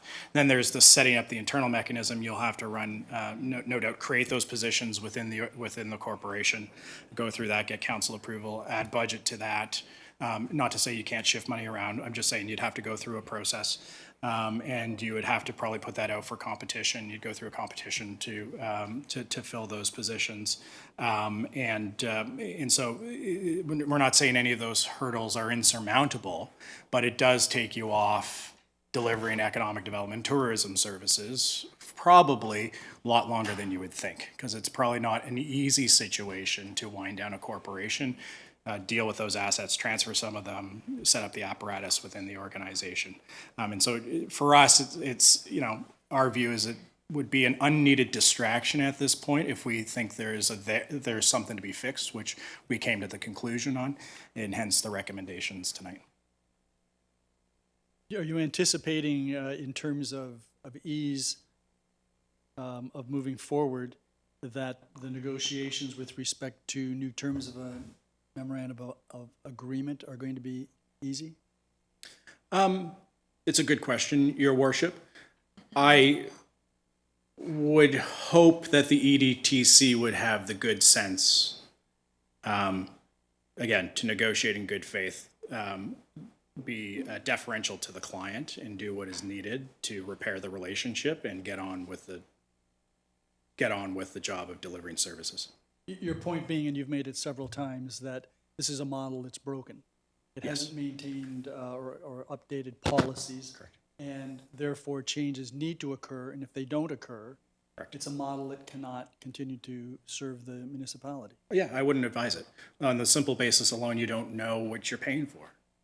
And this is not to cast aspersions on the folks at the EDTC, but the what and how, how we're going to measure that, and what are the measurements, and how are we compensating based on those measurements just isn't there. There's no evidence that, that's been done. It's been, every year, budget requests, budget is approved, and you hope for the best, and it's got to be better than that. I know that you interviewed some current board members of the EDTC, and I'd be surprised if they don't believe that they've fulfilled some of these recommendations that you've suggested in terms of policy. Like I would presume that they believe that they have in fact provided budgets that are based on a strategic plan of some sorts, a business plan, I think they would call it, and they put that forward. You've reviewed those documents and you've reviewed their method of proceeding, and you're finding them wanting? Yes. Hence the recommendations. Yes. And in your worship, in terms of what we heard through the stakeholder interviews, if it is coming to council with a clear statement of priorities against which clear dollars are being matched, I didn't hear it through the interviews either. And for the municipality, this should be an exercise in value for money. Correct. It is it is a service you're expected to deliver, and you have to deliver it well, and you're choosing to deliver it through a contracted entity. Right. You did have an opportunity to look at originating documents when the EDTC was established and the first memorandum of agreement was entered into, and you've seen the transition. Yeah. And some of the recommendations that you're making look familiar in terms of the 1994 memorandum of agreement. Is that the type of accountability and transparency you're looking at? Yes, certainly a lot. What should be stated in an MOA is what needs to be stated to assure, to make it clear to both parties what their respective rights and responsibilities are under. So what we saw when we looked at the documents, from the Articles of Incorporation to the 1994 document to the 2002 amendment to the 2007 new MOA, is a gradual, or maybe perhaps more than gradual, generalization of the terms that are in there. So it made it very, the criticism of the 07 agreement is it was almost opaque in terms of what was expected what was expected. And these documents, based on my experience having done ABC governance at the province and doing governance as a consultant, is that these things tend to be more detailed rather than less. Not necessarily prescriptive, but they do kind of set out the key terms and conditions of both parties in the document. So in essence, this should be a relationship whereby the municipality says, these are the services we want, this is what we're prepared to pay. Absolutely. You were asked by one of the councillors about the comparators that you referred to, Timmins, Sault Ste. Marie, St. Thomas. And in terms of those municipalities that do have economic development corporations, I noticed that they also have boards of directors. And in the case of Timmins, it's 14, the Sioux, it's 12, and St. Thomas has 9. You've made a recommendation of minimum of 5, maximum of 7. Why would you make that recommendation? This would be more based on our experience. There is such a thing as too large a board. There is such a thing as I think our view on this is, as a corporation, it should have a manageable set of governors, and it also should be a skills-based board. So you're looking to populate with folks around the table that have certain skills to contribute to enhance the overall governance of the organization. I would argue 14's too many. I've been involved with organizations where they have 35, and you can only imagine what it's like to run a board of 35. 5 to 7 is reasonable given the budget size and the scope of this organization. The low end of this group was 9, and that was St. Thomas. Yeah. What's the problem with 9?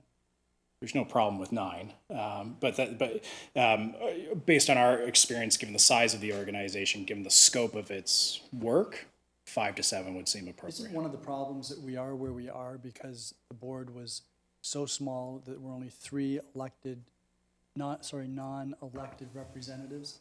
And it was easy for that to become, particularly in the face of an executive committee, it was particularly easy for the transparency and accountability to drift. It's not just the size that contributed to that, it's the fact that there were no term limits, the fact that there was really nothing clear in the bylaws about what the statutory committees or of the corporation would be. What authority did the executive committee have? You read the bylaws, it's pretty high level. I don't know if the executive committee has the authority to make any decision, or if they're just simply making recommendations to the main board. So there's a number of things that need to be fixed, not the least not the least of which is the size of the organization in order to make it more accountable. Like, I would expect to see executive committee, who sits on that executive committee, how they get appointed, what their roles and responsibilities are, what their relationship is to the main board, what their relationship is to the other committees of the organization. None of that exists. It just says there will be an executive committee. Right. I did a lot of research on executive committees in December of 2018 because of things that were going on. Yeah. And my research led me to the conclusion that executive committees have fallen out of favor. Yes. Particularly in nonprofit organizations. And so why would you make the recommendation that in the context in which we find ourselves, that there should be an executive committee? An executive committee can serve, so the issue is going in the bylaws as to how you define the committees, how they're constituted, and what their mandates are. An executive committee can actually be a very useful instrument in terms of being the committee that works on setting agendas, simply organizing and vetting things that are coming to the board, not vetting them in terms of saying that shouldn't come to the board, but actually structuring the agenda in a way that is making the most of the board's scarce time and getting to the issues that need to be addressed. So I work in organizations where we do have an executive committee, and they ostensibly serve a function of making sure that the board is organized and has what it needs to make decisions when it meets as a board.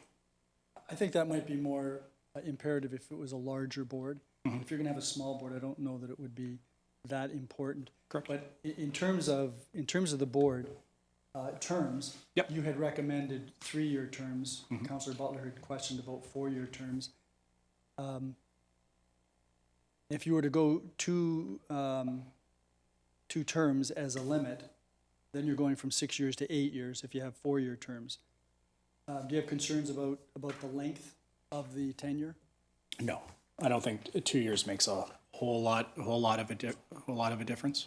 If it may make sense for the town, given that it's a 4-year cycle, I can certainly appreciate. The other thing too, Your Worship, on the whole issue of the governance of the organization is members and what their role is, and should they, are they just there to show up, have a roast beef dinner, and elect a board once a year, or should they be engaged beyond that? I would argue that one of the things that is missing with the EDTC is how do you become a member, but casting the net a little bit wider and engaging the membership as a way of kind of keeping their ear to the ground of what's going on from an economic development perspective in the community, but also making use of the folks that are members there's nothing saying you can't write rules that allows committees to be populated with folks who don't sit on the board. They can be led by folks who sit on the board, but you can have your members bring forward individuals to sit and sit on committees. It's a great way, actually, of succession planning and identifying future board members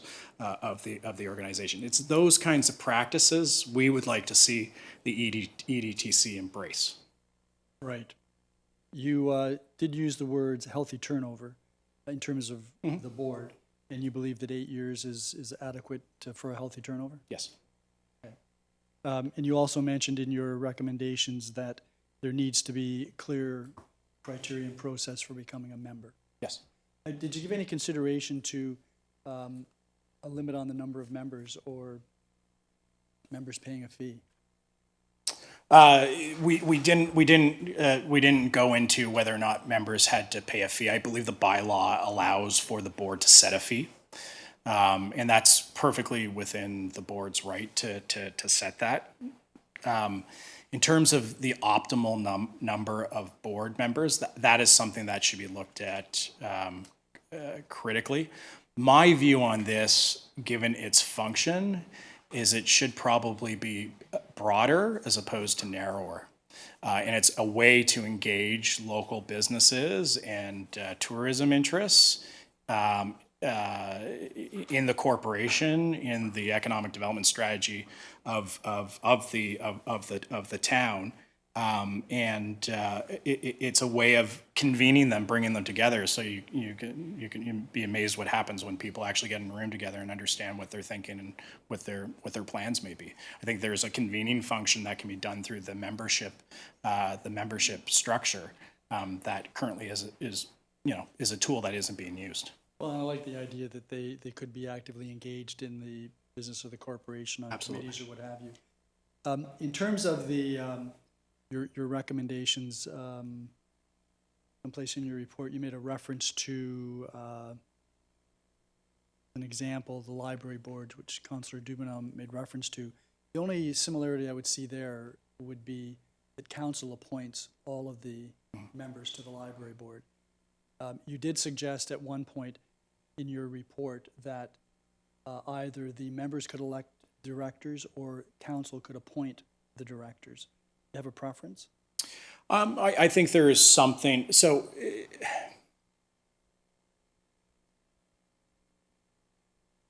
in this case, given the structure of the organization, and I think there is an interest in engaging the economic development community such that it is in the organization, I think a mix of both council appointments as you currently have now and elections by members makes sense.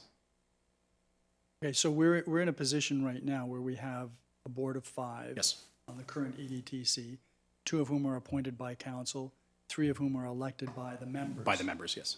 And I know that you've mentioned that there are 11 members, and I think I've gleaned who they are from emails that I've received, but it's been very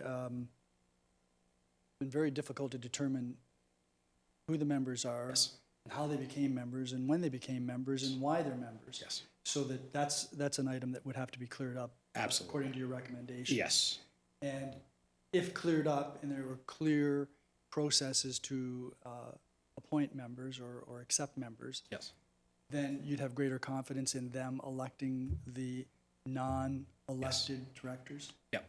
There should be criteria set out in the bylaw or bylaws of the corporation that set out how you become a member. And if you meet those, you become a member.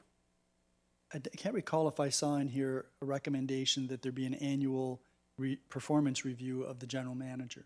Was that in your recommendation, or was that my wishful thinking? No. Okay. What do you think about that? Absolutely. It's part of the accountability framework. It becomes a lot easier too if you have a strategy and a business plan or an annual operational plan. That should cascade down to the performance plan of the general manager and other staff if they're subject to a performance planning framework. It makes a lot of sense. I should note the other thing we thought about and didn't recommend is whether or not the position of general manager should be subject to a term. Renewable term, but a term. And so it would not be unusual in a provincial or federal context to have an order in council or governor in council appointment for a 5-year term, renewable by, in this case, the corporation or with the blessing of council. We decided against that because it may make it difficult to attract and retain a general manager if their job is up, if their contract is up every 5 years. But we did look at that. One way to, and it's not tangential, it gets back to your point, which is it is going to be important to critically assess the performance of the head of the organization, and that's why an annual performance plan makes sense that is linked to the operational plan and the strategic plan of the organization. Right. Well, the current general manager has a contract, and so that at least provides some certainty with respect to terms and obligations and what have you. I noticed that in your recommendations, there was no specific provision with respect to termination of the memorandum of agreement. You've talked about a sunset clause and review, nothing specifically about termination, but I presume that. It should be a standard clause, yes. Okay, I had a whole bunch of other questions, but you've been very generous in your time and standing here and responding to all of the questions that councilors have asked. So I thank you very much. No problem, thank you.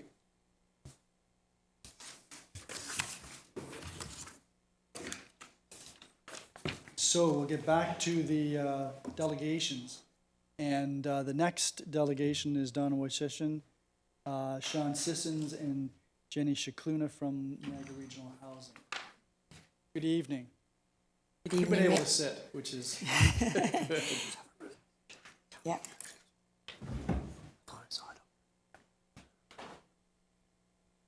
Good evening. I can go ahead and start. Good evening, Mayor Redekop, members of council for the town of Fort Erie, and town staff.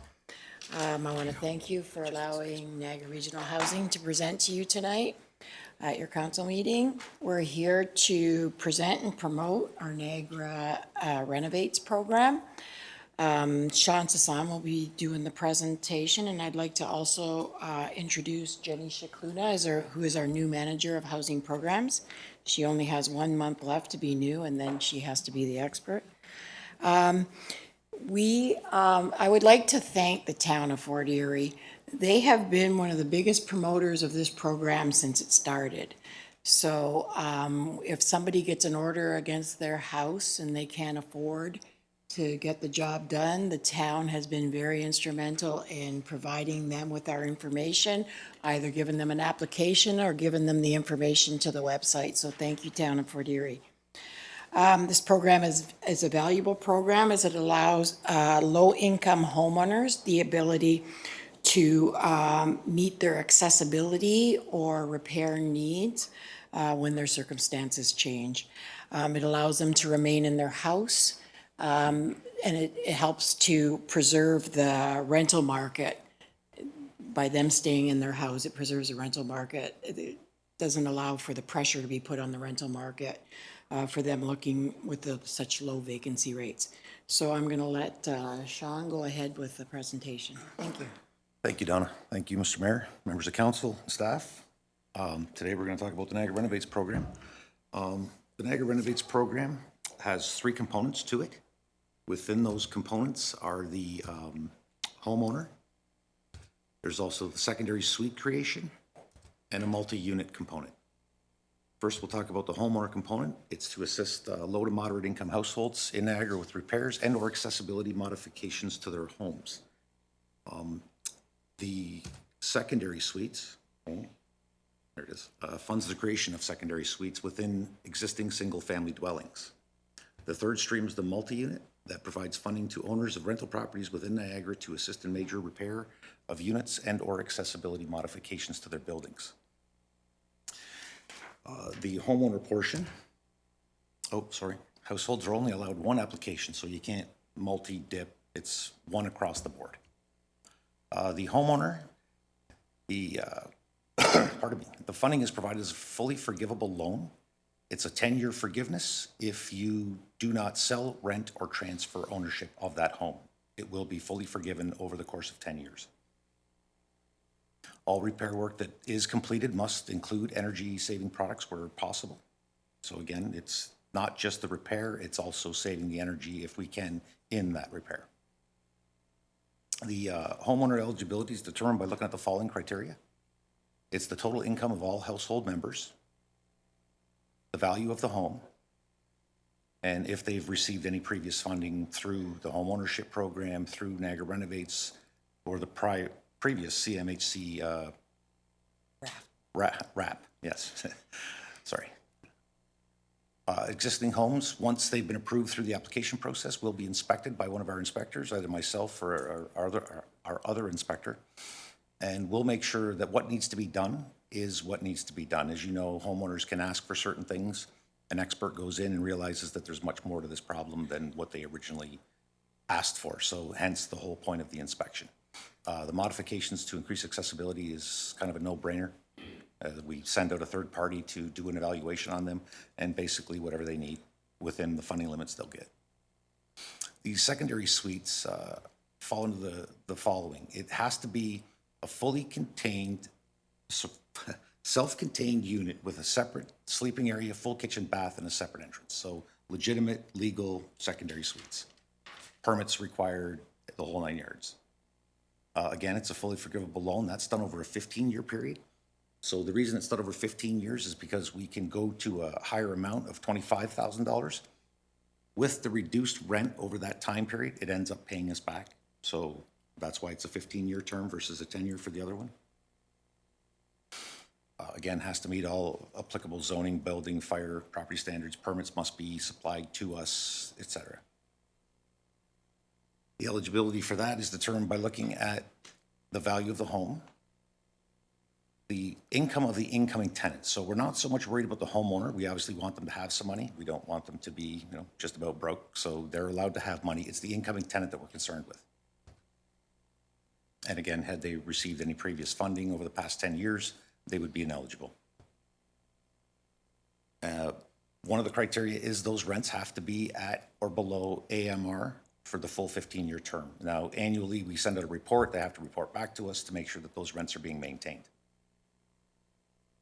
And the tenant has to provide their income annually as well. That falls out of the 60th percentile, so it's still a pretty sweet deal for that person that's moving into that unit. The multi-unit, again, a 15-year term. Because of that decrease in rent, it's typically a small amount, so we like to spread that over the 15 years to make sure that everybody gets their value.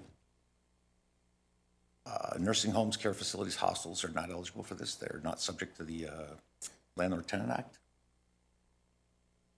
The eligibility is determined by minimum of 2 or more self-contained residential units. We do get calls, homeowner has a rental, they want to participate in the program. Well, no, you live in one.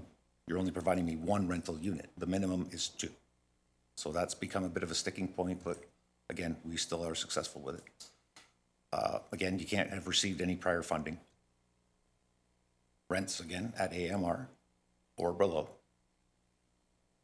Again, the buildings are inspected, a report's generated. I will say, as a side note, a majority of the landlords that have participated in the multi-unit eligibility are right here in Fort Erie.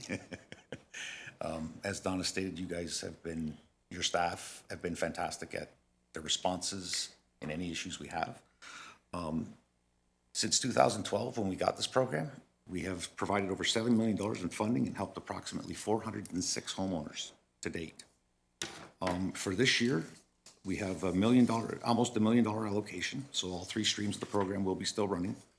Our website is about to be updated with the current information, MLS, HILls, AMRs. And it should be noted that during the winter months, if we do get emergency heat calls, we also have funding for that. So if anybody here gets a call that they don't have any heat, they have nobody to pay for it, just refer them to NRH, give us a call, we do have money for that. It does have to be red tagged. Yeah, it's an old furnace. As I tell people all the time, I'm old, doesn't mean I need to be replaced. So your furnace being old doesn't count. If it's red tagged, absolutely no problem. And we do have a couple of pictures just to give you a graphic of some of the stuff. This is just one particular file. This gentleman bought this house in the 60s. We're not sure he's been outside since he went in. It was his brother that came to us and helped fill out the application, get it all done. So we had to have the brother meet us there to talk to his brother because he's very Recluse. yeah, absolutely. He was sitting in that house and didn't have much going on. So what you see is the outside. What you don't see is the inside, and I won't bring any pictures of that. This is just a case of where a man with some issues had just sat there and let that house fall apart around him. And luckily his family stepped in and we were able to help him. And the point I want to make with this one is the contractor was so fantastic with this gentleman. He provided him above and beyond any funding that we could have given him. He bought him a fridge. He, like, out of his own pocket. It was around Christmas time, and he even called me and said, Sean, this is my freebie for the year. So, they built a relationship, and I just want to show you the drastic efforts that these guys put in.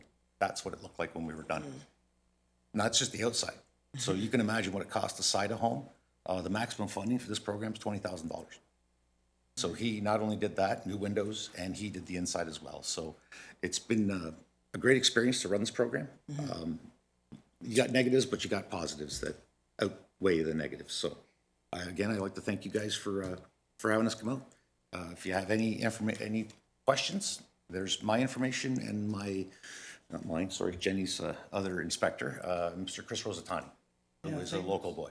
Thank you very much. That's fantastic. And we should make sure that we've got a link on our web page to this. I believe there is one. Yeah, Your okay. Worship. And I know that the Affordable Housing Committee is very interested in these types of programs. And I know that Councilor McDermott and I were involved in a situation maybe 3-4 years ago and got a fantastic response from the region. I believe So I thank recall you. that one. I don't know if any members of Councilor Noyes. Thank you, Mayor Redekop. Through you to the presenters, thank you for your presentation. Beside a counselor, I'm also a therapist. I make recommendations for home modifications all the time, so I'm very happy to hear your presentation because I'm sure many of my clients would benefit. And having said that, I'm surprised that Niagara Regional Housing doesn't know more about this program. And We are Niagara Regional I Housing. know, but when I have a client that's in a Niagara Regional Housing facility, like an apartment or a townhouse, and that person needs an accessible ramp, I'm told to go to the March of Dimes. I'm told to go to, contact the church for funding. Yeah, the providers in Niagara Regional Housing are not eligible. This is for homeowners. Okay, so if they have an apartment, they're not. If it's a Niagara Regional, okay. So even if it's a rental, okay, that may be why they're telling me to go someplace else. Who pays for the inspection? We do. Thank you. That was it. Are there any other questions? Councilor Duvenel. Thank you, Your Worship. I'll be really brief. I just had one question. You mentioned that there was a multi-unit program. I'm just curious, does that have to apply to all units within a multi-unit building, or can you selectively include, for example, if you had an 8-unit apartment, could you decide to utilize this program for 2 units, which would then be subject to the affordability requirements? If it was accessible and it was contained in those 2 units, it would be those 2 units. But if it's a roof going over the whole building, then it would require the whole building to be. Perfect. No, I appreciate that. Thank you very much. Yeah. Are there any others? Thank you very much for coming out, and Thank you. thank you for waiting so long. Thank you very much. And I guess we've saved the best for the last. Kathy Denahauer, and Larry Graver. You too deserve to be on the Wall of Fame.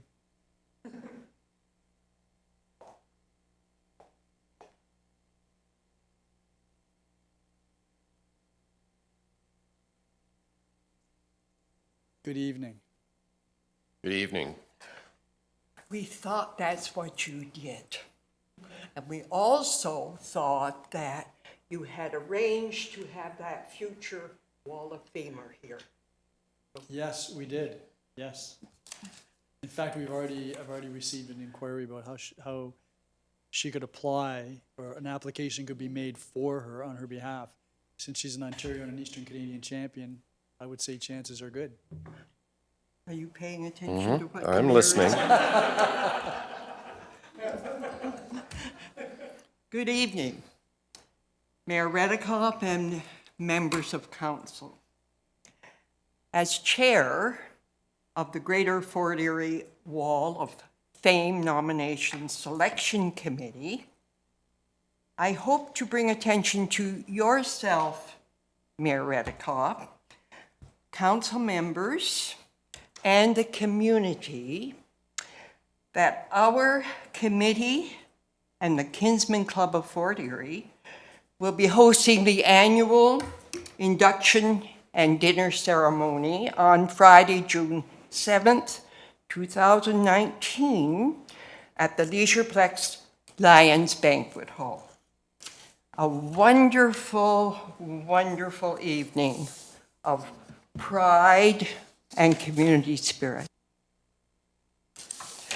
Since the resurrection of this ceremony in 2006, our nomination selection committee and the Kinsman Club have been endeavoring to honor and recognize individuals in and from the Fort Erie area who have exemplified exceptional performances in sport and athletic achievement. This also includes those who have made significant lifetime contributions and life connections to our Greater Fort Erie area as individuals and as teams. It is also important that we recognize the partnership between our two volunteer groups. The result is forthcoming on induction night, or perhaps you have seen it previously. We hope our efforts continue to contribute to community pride and spirit, as well as encouraging the next generation to participate in positive activities, especially in athletics, which of course aids in healthy living for our youth and for the community at large.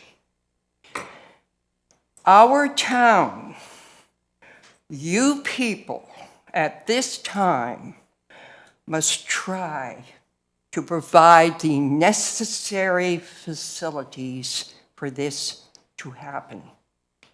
And staff must maintain the upkeep. And we are grateful for this, and we thank you for this. So hopefully, it will be possible for you to attend. We would enjoy having you with us for that evening. Thank you. Appreciate everything. Mr. Graber, And here's my partner. Now I get to say my piece. Our town has a tremendous group of gifted athletes, as we saw tonight with Maddie Nolan, who have represented us and made us proud of being a Fort Eriean. The Fort Erie Sports Wall of Fame commenced in 1981 with the Kinsman Club of Fort Erie taking it on as a project in 2006 to not only acknowledge the inductees, but to recognize their achievements in a more public manner with a dinner and an induction ceremony. We are grateful that Cogeco will again be taping the induction ceremonies this year and will shortly be giving us the time frame that they will be televised. Our thanks go to the members of the selection committee who are responsible for this year's inductees, who are Ted Miscalzi Jr. He grew up playing hockey in Fort Erie and went on to play professional hockey in Europe. Following his playing career, Ted Jr. coached and mentored local minor hockey teams for over a decade. Corey Annett. Corey didn't play football until he went to high school. He was an outstanding player at Eastern Michigan University and then played for 4 years in a Canadian Football League.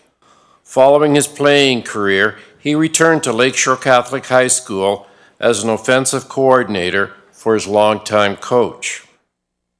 Next, we have Janie Renshaw, Nee Reichelt. Janie not only excelled in school, but also in playing softball. She was with the Fort Erie Atwood Senior Women's Softball Team, who won the Canadian Championship in 1966, and with the Sportaculars, a team of all women over 50 years of age, the Slow Pitch World Series in 2006. She won many individual awards over her playing career and continues to be an advocate for participation in sports today. Next, Tony Passero. Tony grew up playing hockey, including with the Fort Erie Junior B Meteors, and played professional hockey in the Eastern Hockey League in Belgium and in Italy before returning to Fort Erie as an assistant coach with the Meteors. In 1983, Tony became the owner of the Meteors, and for the next 36 years, he gave every young hockey player in Fort Erie the opportunity to play at the Junior B level to let them determine if a professional career was for them. Tony did what he did for the kids.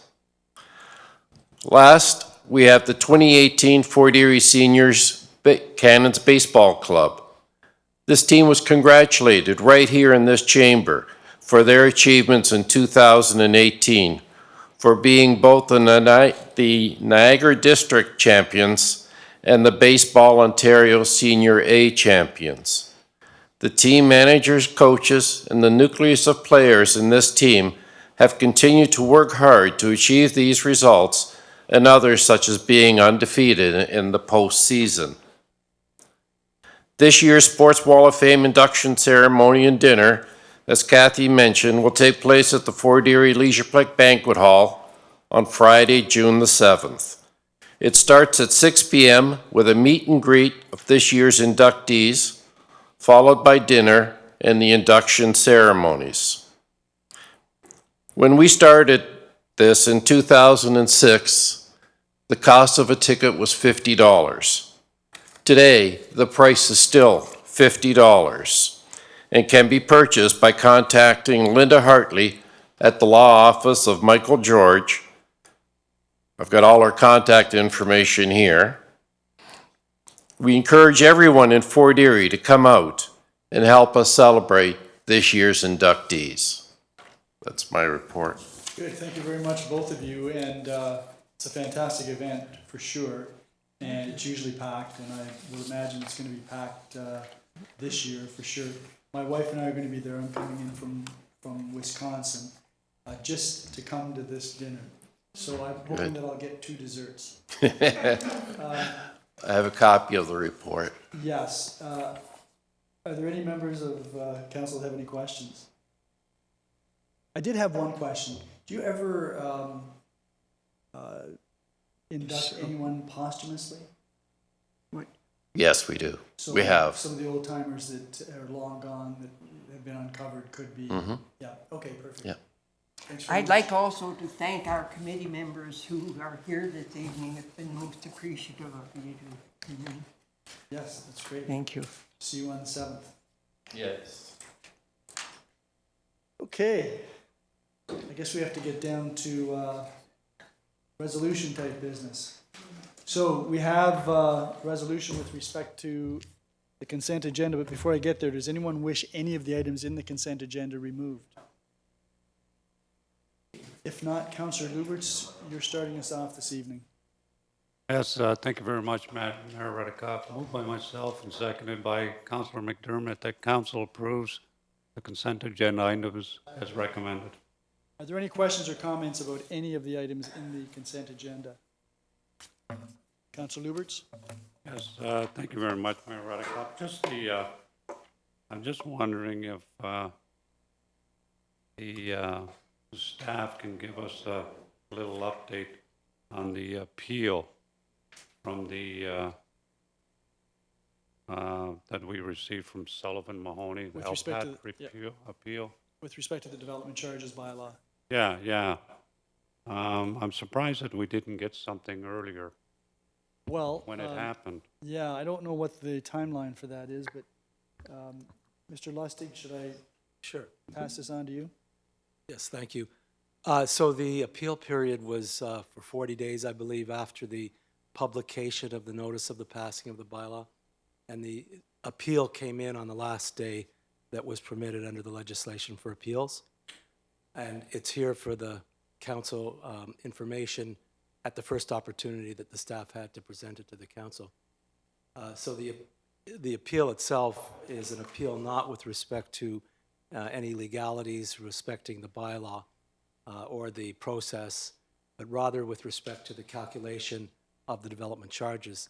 And the appellant has made allegations that the town improperly valued some of the items within the calculation.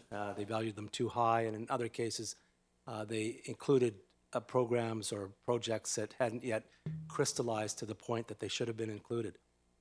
In response to the appeal, Jonathan Jansen conferred with the consultant, Hampson, who issued a response to the appellant seeking clarification and more information with respect to the appeal, and that is outstanding.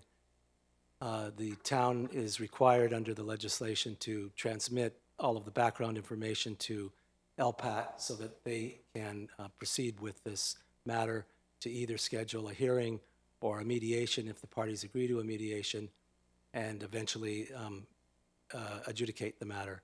So that's where it stands right now. Councillor Luberts? Yes, thank you very much, Mayor Redekop. I think that when I was reading through the report, we did make some changes, did we not? Or they're not satisfied with the changes we made? That's right, they're not satisfied. That's correct. They're not satisfied. There were a number of changes that were made in response to issues that were raised by a number of people, and those changes were approved by the council. But this particular company decided that they wished to appeal for the reasons that I've mentioned. All right, and same thing with the report, Mayor Redekop. We've asked over the years that when we get a numbered company, we get their principals. And I only see Fruit Belt Development.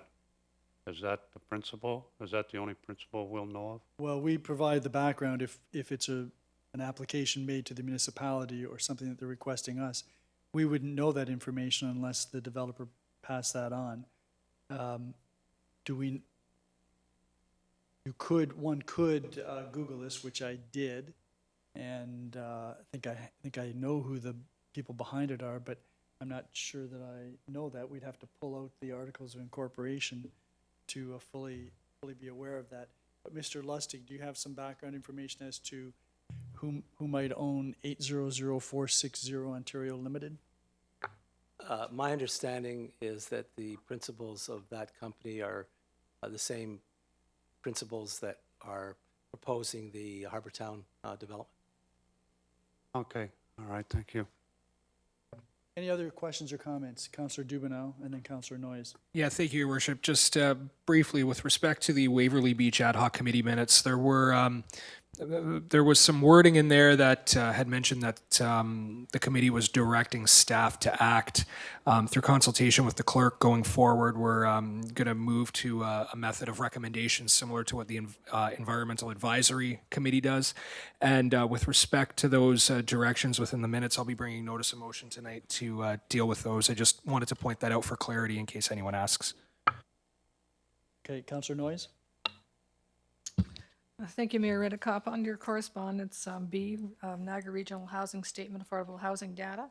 I'm in reading this report, and I think they recognize to the urgent nature of the need for housing. I think it's well recognized. But on page, can't remember what pages.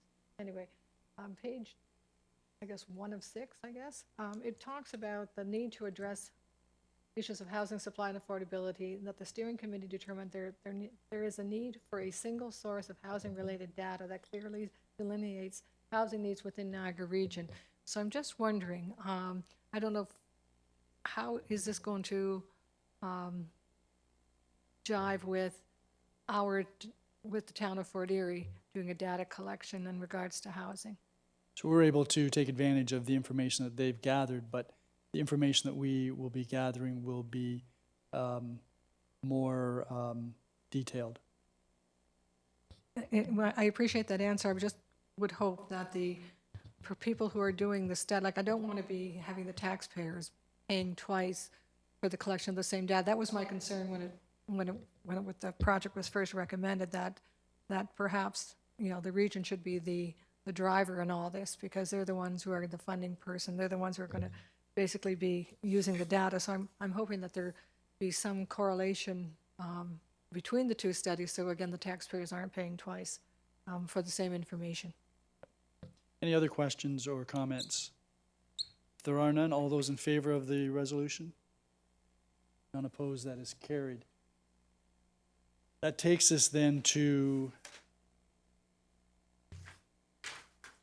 I think, new business and inquiries. And we have a resolution, Councillor Noyes. Thank you, Mayor Redekop. Moved by myself and seconded by Councillor Dubineau that Council proclaims May 31st to June 6, 2019 as National Access Awareness Week. Are there any questions or comments with respect to that? Councillor Noyes? Again, I do want to recognize how important access is. It's not just for those with physical needs. It's for all of us. And the more we can promote access in our community and within our businesses, it'll improve the livelihood for everyone, including business. Thank you. If there are no other questions or comments, I'll call the question. All those in favor? None opposed, that is carried. Councillor Dubineau, you have the next resolution. I do, Your Worship. Thank you. Moved by myself, seconded by Councillor Noyes, that Council appoints Michael Anthony to the Transit Advisory Committee as a regular user of transit conventional services for the period ending November 14th, 2022. Any questions or comments? All those in favor? None opposed, that is carried. Are there any other inquiries or items of new business? Councillor Luberts. Yes, thank you very much, Mayor Redekop. Yeah, I got a couple of things here. One was I received a couple of phone calls over the week about the Port Colborne and the filling of their quarry pit, and I'm just wondering if staff has looked into this because I think that's something that we as council should be a little bit concerned about, according to what I'm reading. And I'm wondering if staff could provide us with some kind of background to look at or to review. Or It was a long time ago, but I think we all received an email, and I think I responded to that, and I think I indicated that, or Mr. Stojanovic indicated, or somebody on his behalf indicated that we would look into this further. But the information that I have to date is that the Ministry of Environment and Climate Change, or whatever it's called now, has to approve this. And the residents are quite concerned about the process, both at the City of Port Colborne and the MECC, regardless of statutory obligations. And so we somewhat been brought into this because the aquifer runs under Fort Erie. So, Mr. Stojanovich, is there anything that you can add at the present time? Through you, Mayor Redekop, at this time, no, I don't have anything further to add. I didn't see the email, so I don't have any information, sorry. Maybe it was directed to Mr. Walsh, and maybe Mr. Walsh responded and put you on the spot. He's away for a week. Certainly, through you, Mayor Redekop, we can certainly look into it, and I'll fill Kelly in, and we'll get that information to you. Great, thanks very much. Yes, thank you, Mayor Redekop.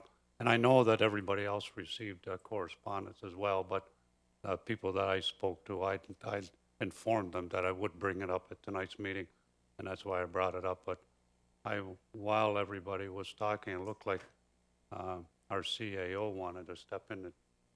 Tom, did you have something to add to that? The mayor actually, CAO. the mayor actually stated what I was going to state, that Mr. Walsh was looking into it, but the information that he did have was the quarry in Port Colborne was going to start filling the quarry, but they needed a permit to do so, and it was the Ministry of Environment and Climate Change that would issue that permit. So we're going to follow up on that. Mr. Walsh is dealing with it.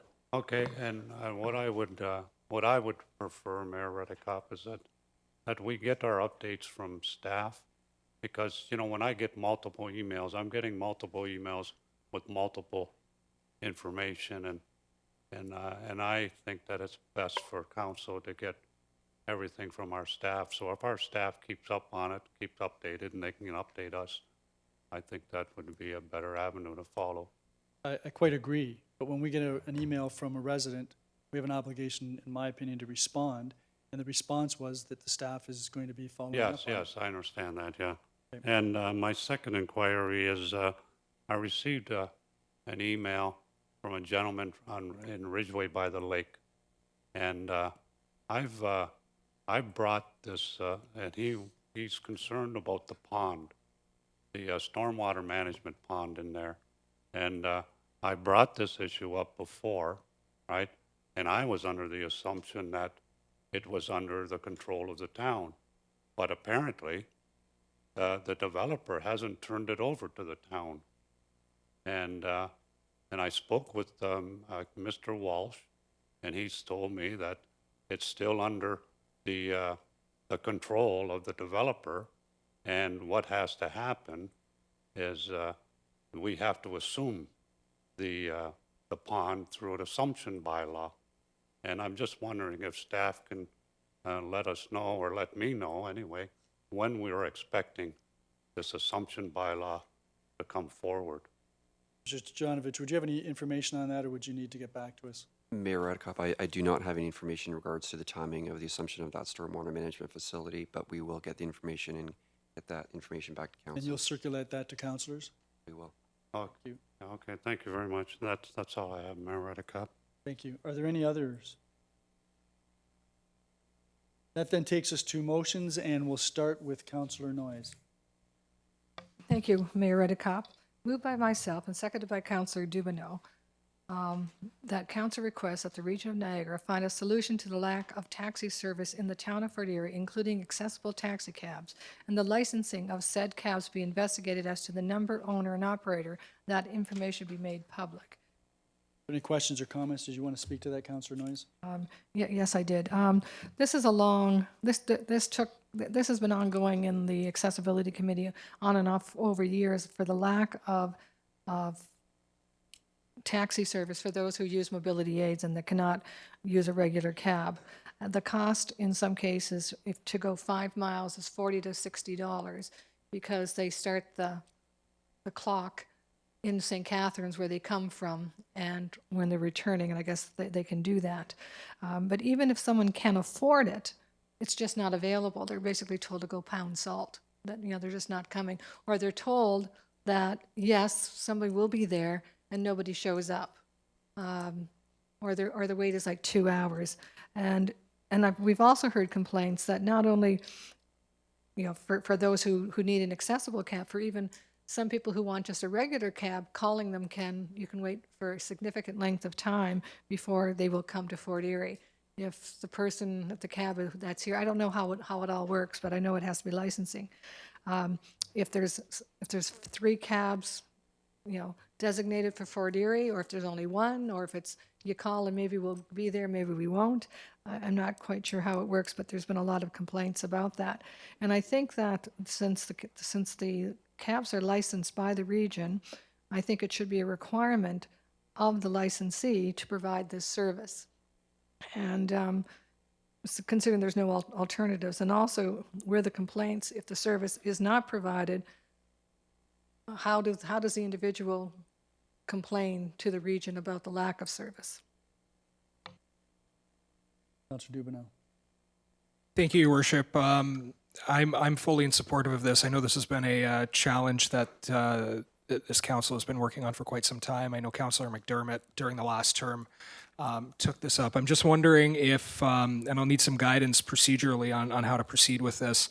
I don't know if it can be done as a friendly amendment or not, but because the Niagara Regional Police Services Board currently is responsible for taxi cab licensing within the regional municipality of Niagara, I'm wondering if Councillor Noyes would be agreeable to include them as a notice as well as Niagara Region so that they're aware of our concern and that this be brought to them as well. Councillor Noyes. I have no problem with that friendly amendment. So what's the resolution say now?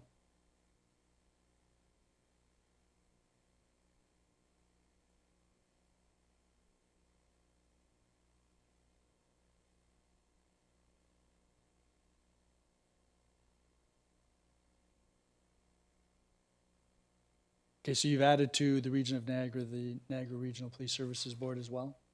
Okay, everybody clear on that? Any other questions or comments? Councillor McDermott? Yes, Your Worship. Councillor Dubinow's right. I spent about two years spinning my wheels here for the first 2 years of the term. I've been in front of the police commission. I've had the police here. I have had the owners of the cabs here. And there is no service here at nighttime. Maybe when the tracks here it gets a little better, but I mean, the women who want to get a ride from the bar that they're working at can't get anywhere. Does anybody really care about that? I'll tell you the answer. It's no, they don't care. The police board didn't care. They were full of wonderful advice for me before I went to the hearing. You know what? I give them the phone number of 20 speedy cabs. I said, okay, so take care of the people that are driving cabs illegally. Are they interested? No, they're not interested. I've had the people from the cab companies here. They lay it on the fact that they can't get drivers in Fort Erie. Never used to be that way. I think Councillor Noyes can remember when we had 3 or 4 cab companies that were doing quite well here. I wish you all the luck, but I got a little bit sore, black and blue, from banging my head against the wall every time I met with these people.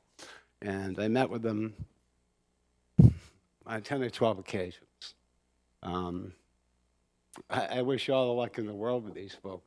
I don't know whether Uber's the answer, what's the answer, but you know, we have a limo company here that was willing to take that on, but because of the fact that you can't, there's rules and regulations for limo companies, no hope there. We've tried every angle with these folks, and we really need to find somebody who's dedicated at the region to solving the problem rather than just letting it go. So I wish you all the luck in the world with this motion. All those in favor? Opposed? That is carried. Councillor Noyes, you have the next resolution as well. Thank you, Mayor Redekop. Moved by myself and seconded by Councillor Dubinow that council review the timeline for registering a delegation. Councillor Noyes, we received a memo from the clerk. I'm wondering whether you might not want to change your resolution to make reference to an actual change in the timing. The clerk had suggested that in view of changes in delivery of agendas and what have you, that perhaps council would consider amending the registration deadline for both council and committee and regular council meetings to Friday at noon. I'm sorry, I don't know if I have that, but I know I've talked to Ms. Schofield about that, and that, yes, that would be fine. I would think that the Thursday one doesn't work, considering that many times our agenda doesn't get posted until Thursday at 3. And I know that when I brought this up, Ms. Schofield did contact me saying that was on her to-do list, and I said, good, let's do it. Okay, who seconded your motion? All right, so does the motion now say that council directs staff to amend the registration deadline for delegations for both council and committee and regular council to Fridays at noon, 12 noon? That would work for me. Everybody clear on that? Anybody have any comments or questions about that? All those in favor? That is carried. That takes us then to me, and can I and chair for my first motion? Yes, absolutely. Go ahead, Mayor Redekop. I move, seconded by squiggly marks. Sorry, Councillor Butler. Wow.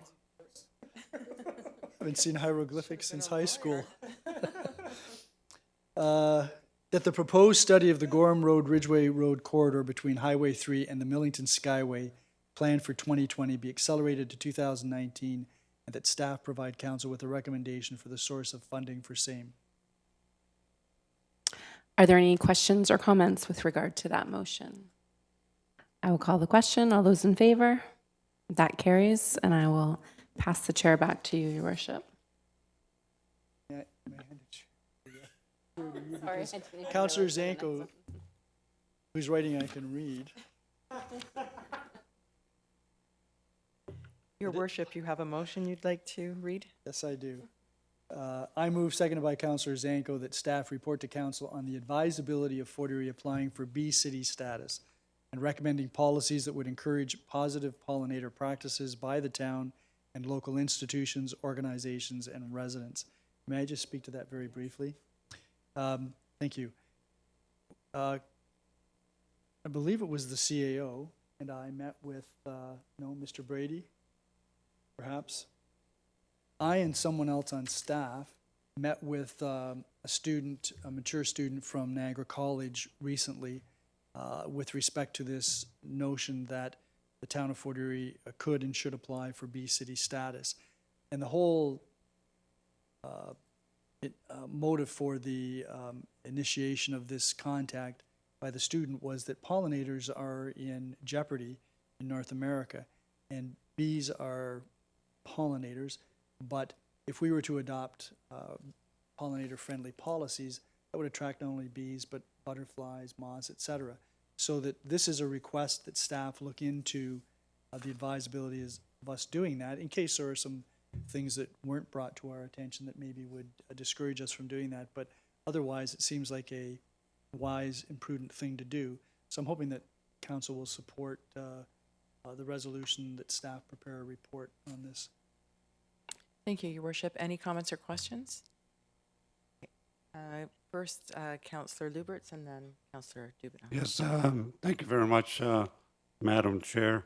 I'm going to support the motion, and I just wanted to inform Council and Mayor Redekop that last week I went to a meeting out near Smithville, and it was about the official plan and for the region, and they're making changes to the official plan, and they want to change their tree bylaw as well.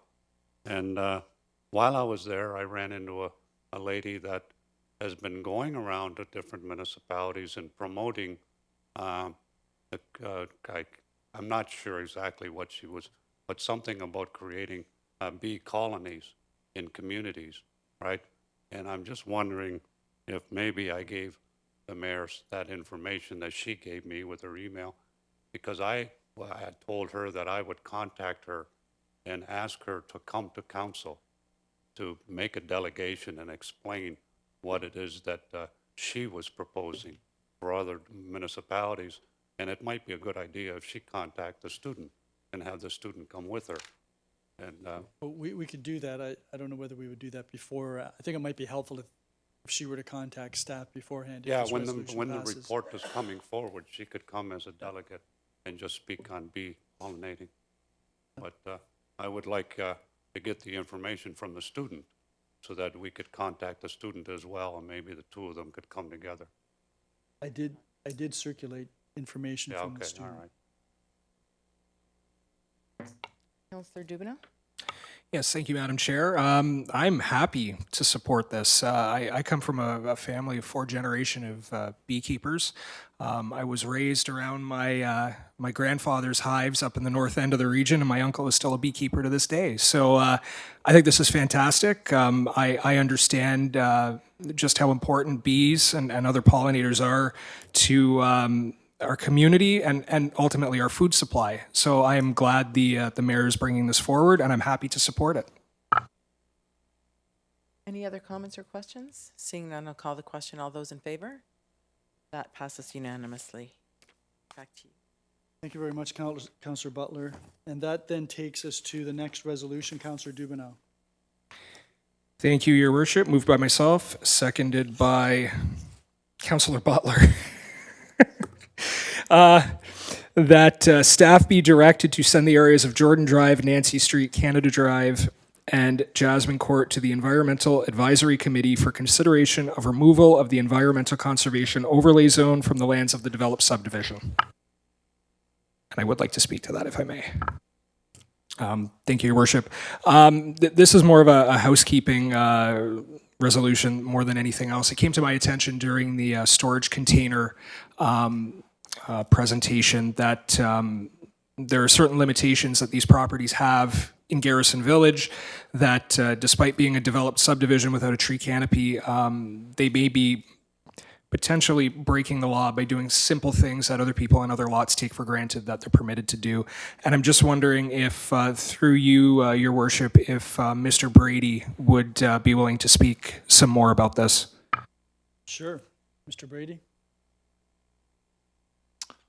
Through you to the council, there's an area that is zoned R1 and R2. It's fully developed, and the lots front on the streets named, and there is still an EC layer on them. So the most expedient way of addressing this issue is to ask EAC to take a look at it and to give a recommendation to council. Anything further, Councillor Dubinow? No, that's it. Okay, any other councillors? Councillor Luberts? Yes, thank you very much, Mayor Redekop. I'm just curious as to what is asked, what are we being asked to remove as far as the EC overlay? Is it a part of the subdivision that wasn't developed? Because if It's the developed portion of the subdivision. Why this would be outstanding after subdivision? it's still there, Still there, yeah. We received, or I've seen the map of the subdivision, and the There's- previously existing EC overlay has never been removed. So Oh, EAC is being asked, or if this passes, will be asked to take a look at it and provide all right, some okay, advice. yeah. All right, no, I was just curious, was there still trees or anything, and nothing's there? Well, No. nothing that would be reflective, I think, of the okay. origins of All the right. EC overlay. Okay, thanks. Any other questions or comments? All those in favor of the resolution? None opposed, that is carried. And then that takes us to Councillor Zanko. Yes, thank you, Your Worship. Moved by myself, seconded by Councillor McDermott. RE issuance of cannabis licenses in residentially zoned areas. That council requests that the federal government provide information on all cannabis licenses, including personal medical licenses, to the town of Fort Erie when licenses are issued. And further, that a public process takes place in connection with granting cannabis licenses and their location. And further, that this resolution be circulated to the Prime Minister, the Minister of Health, and all Ontario municipalities. Councillor Zanko, I'm wondering whether the Niagara MPs should receive a copy of this as well. I would like them to, if So we you- can you include that. You can add that in if, that, I'd consider that a friendly amendment if your seconder is agreeable. Is my seconder agreeable? Oh, absolutely. Excellent. Did you wish to speak to that? I would, thank you. I think we're in the days of this is becoming a bit of an issue. I know that in some cases, personal medical licenses, residents are being granted to grow up to about 4,000 marijuana plants. This is happening in residential areas, sometimes subdivisions. There's now issues of licenses perhaps not being authentic. It's causing a lot of resource, I think, from bylaw staff, even Niagara Regional Police staff for confirmation of licenses. I just think it would make much more sense if the municipality was given a license listing, and this way we could obviously confirm if the license is authentic, and we'd have a bit more leverage as to where these facilities, well, not necessarily commercial facilities, obviously, but where the medical marijuana is being grown. Thank you. Does anyone else wish to speak to the motion? Councillor Noyes? I'm very much in support of this, and I'm hoping it actually gets wings and flies. I'm not too terribly confident that's going to happen, because I think it's very unfortunate that when all this came down, the cannabis and stuff, that the government left out any local municipality control and therefore public input in any of the decision-making processes. But I think if we keep asking and we keep pushing the issue, maybe some changes will be made. Sure. If there are no other questions or comments, all those in favor of the resolution? None opposed, that is carried. That takes us then to Councillor Luberts. Yes, thank you very much, Mayor Redekop. Moved by myself and seconded by Councillor McDermott. And whereas the emerald ash borer infestation in the Niagara region has become a serious issue with impacts both forestation and the land use planning. And whereas the region of Niagara has commenced a review of its tree and forest conservation bylaw number 30-2008, and whereas property impacts resulting from the emerald ash borer require immediate attention, now therefore be it resolved that the town of Fort Erie request the region of Niagara, in consultation with the Niagara Peninsula Conservation Authority, to develop interim measures to protect the designation and definitions of woodlands and to address the removal of affected trees in woodlands covered by the Regional Tree and Forest Conservation Bylaw prior to the finalization of bylaw revisions, and further, that a copy of this resolution be circulated to the area municipalities within the Niagara region requesting their support. Thank you. Did you wish to speak to that, Councillor Luberts? Yes, thank you very much, Mayor Redekop. The problem that we're seeing, and what I had a meeting with the general manager of the EDTC, Ms. Woods, and a couple of her staff members, along with Councillor Encina. And when the bylaw was written, we all agreed that we didn't think that the people that wrote the bylaw anticipated devastation such as the emerald ash borer. And so when you look at the bylaw and you see the definitions of woodlots and woodlands, with the devastation of the emerald ash borer and the trees being falling down or cut down, there's a possibility that, and it's happened here in Fort Erie, where the woodlot doesn't have the amount of trees on it anymore to maintain its definition or designation. And what Councillor Encina and myself were asking is that we move this resolution forward and request that the region have some kind of interim measures to make sure that we don't lose these definitions and designations. Thank you. Are there any other questions or comments with respect to this? There being none, I'll call the question. All those in favor? None opposed, that is carried.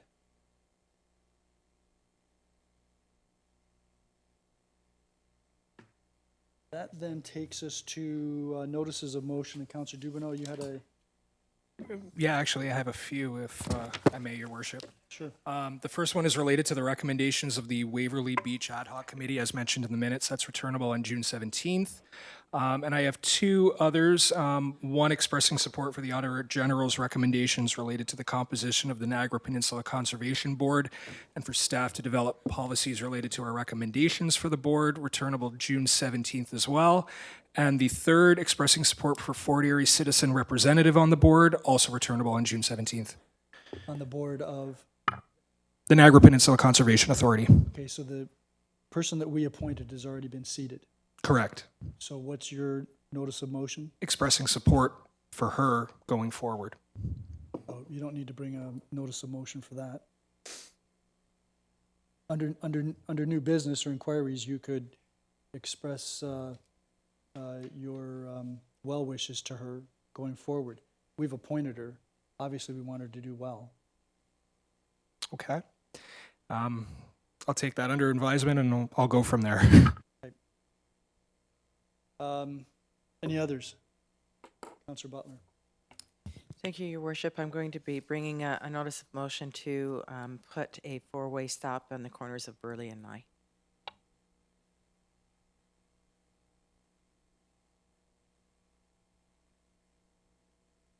When's that returnable?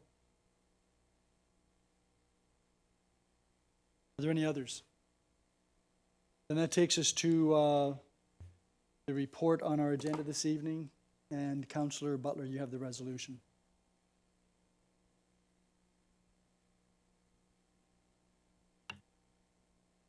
Resolution number 11.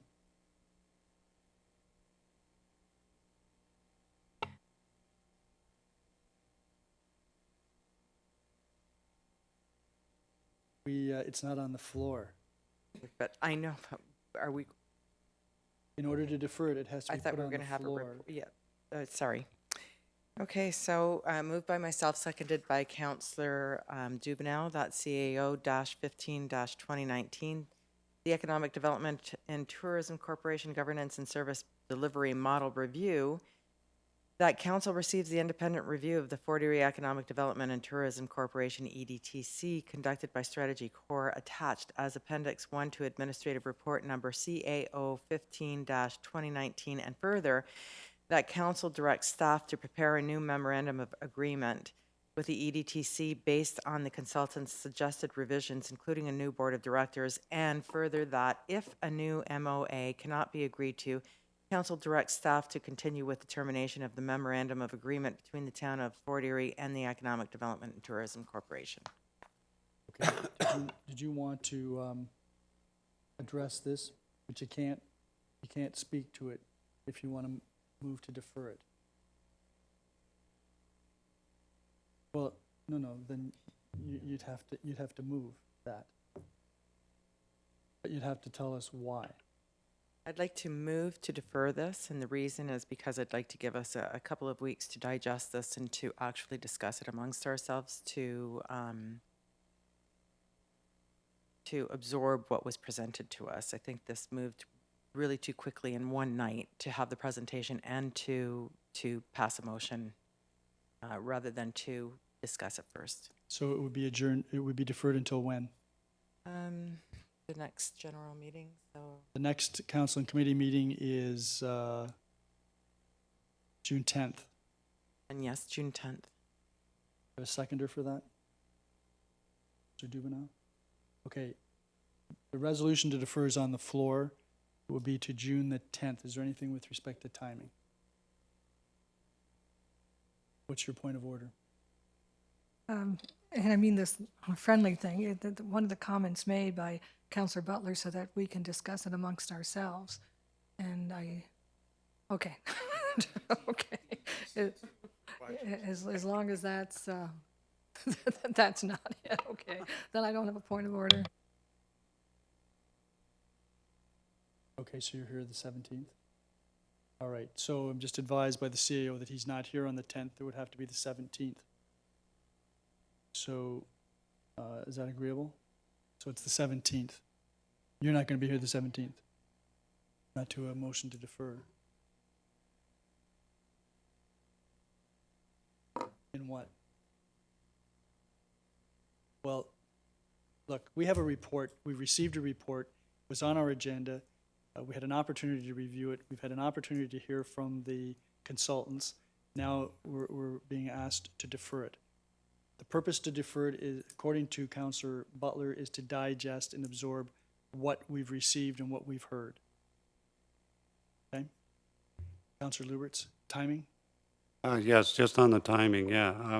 I'm just wondering if we go back to when the gentlemen were going around with this governance review of the region, right? And I thought that they said that there was going to be a preliminary report brought forward in June. And I'm wondering if we could defer this until after we get some kind of report from them on what they're looking at with the region. Well, we don't know when when that report's going to be forthcoming. They may be reporting to the Premier in June. We don't know when the Premier is going to make any decisions. Okay. So we'll defer this if it passes to June the 17th, and if not, we'll deal with it tonight. But currently, the motion is to defer to June the 17th. All those in favor? Well, I guess it's being deferred to June the 17th. That's carried.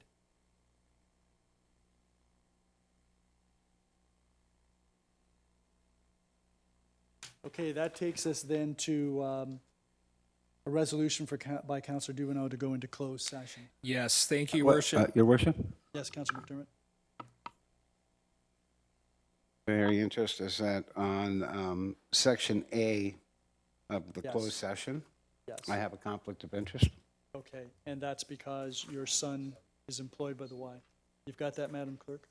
Okay, thank you. So, I'm just wondering if we can maybe put the closed session at the end so that we can proceed with some of the bylaws, so some people can go home. well, yeah, we still have to do Oh. the confirmatory, so let's move into closed session. Councillor Duvenot? Yeah, thank you, Your Worship. Moved by myself, seconded by Councillor Noyes. That council does now go into closed session at 9:34 p.m. to discuss the following. Pursuant to Section 239(2)C of the Municipal Act 2001, a proposed or pending acquisition or disposition of land by the municipality or local board, re YMCA of Niagara Fort Erie location, and pursuant to Section 239(2)C of the Municipal Act 2001, a proposed or pending acquisition or disposition of land by the municipality or local board, re proposed acquisition of land, DSBN. All those in favor? That is carried.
session? Oh.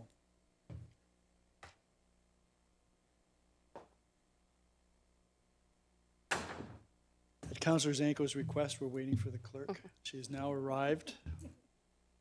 And I actually need a new seconder, so Councillor Butler?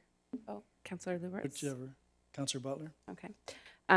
Moved by myself, seconded by Councillor Butler, that council does now rise and reconvene from closed session at 10:05 p.m. with respect to the following items. A, YMCA of Niagara Fort Erie location. That staff proceed with report. With report that staff proceed as directed. B, proposed acquisition of lands, DSBN.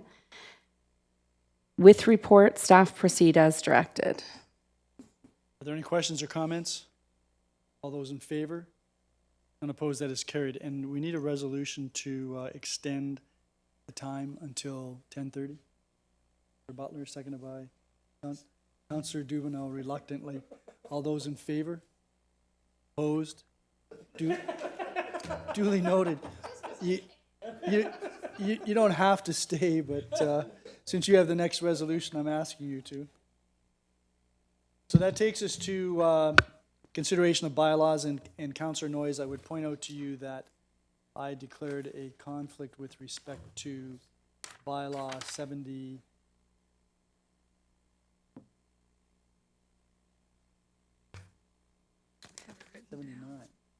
I have it written, 79, 2000, yeah, 79. 79, yes. So So 79, 79, yes. and there's another one you have. And 72 for, Okay, so I'll leave those two out. leave those two out, please. Okay, moved by myself and seconded by Councillor Dubenot. Okay, but why don't we make it easier? Councillor No, Button, you proceed, because you can do all of the bylaws except 72 with Councillor Duvenel seconding.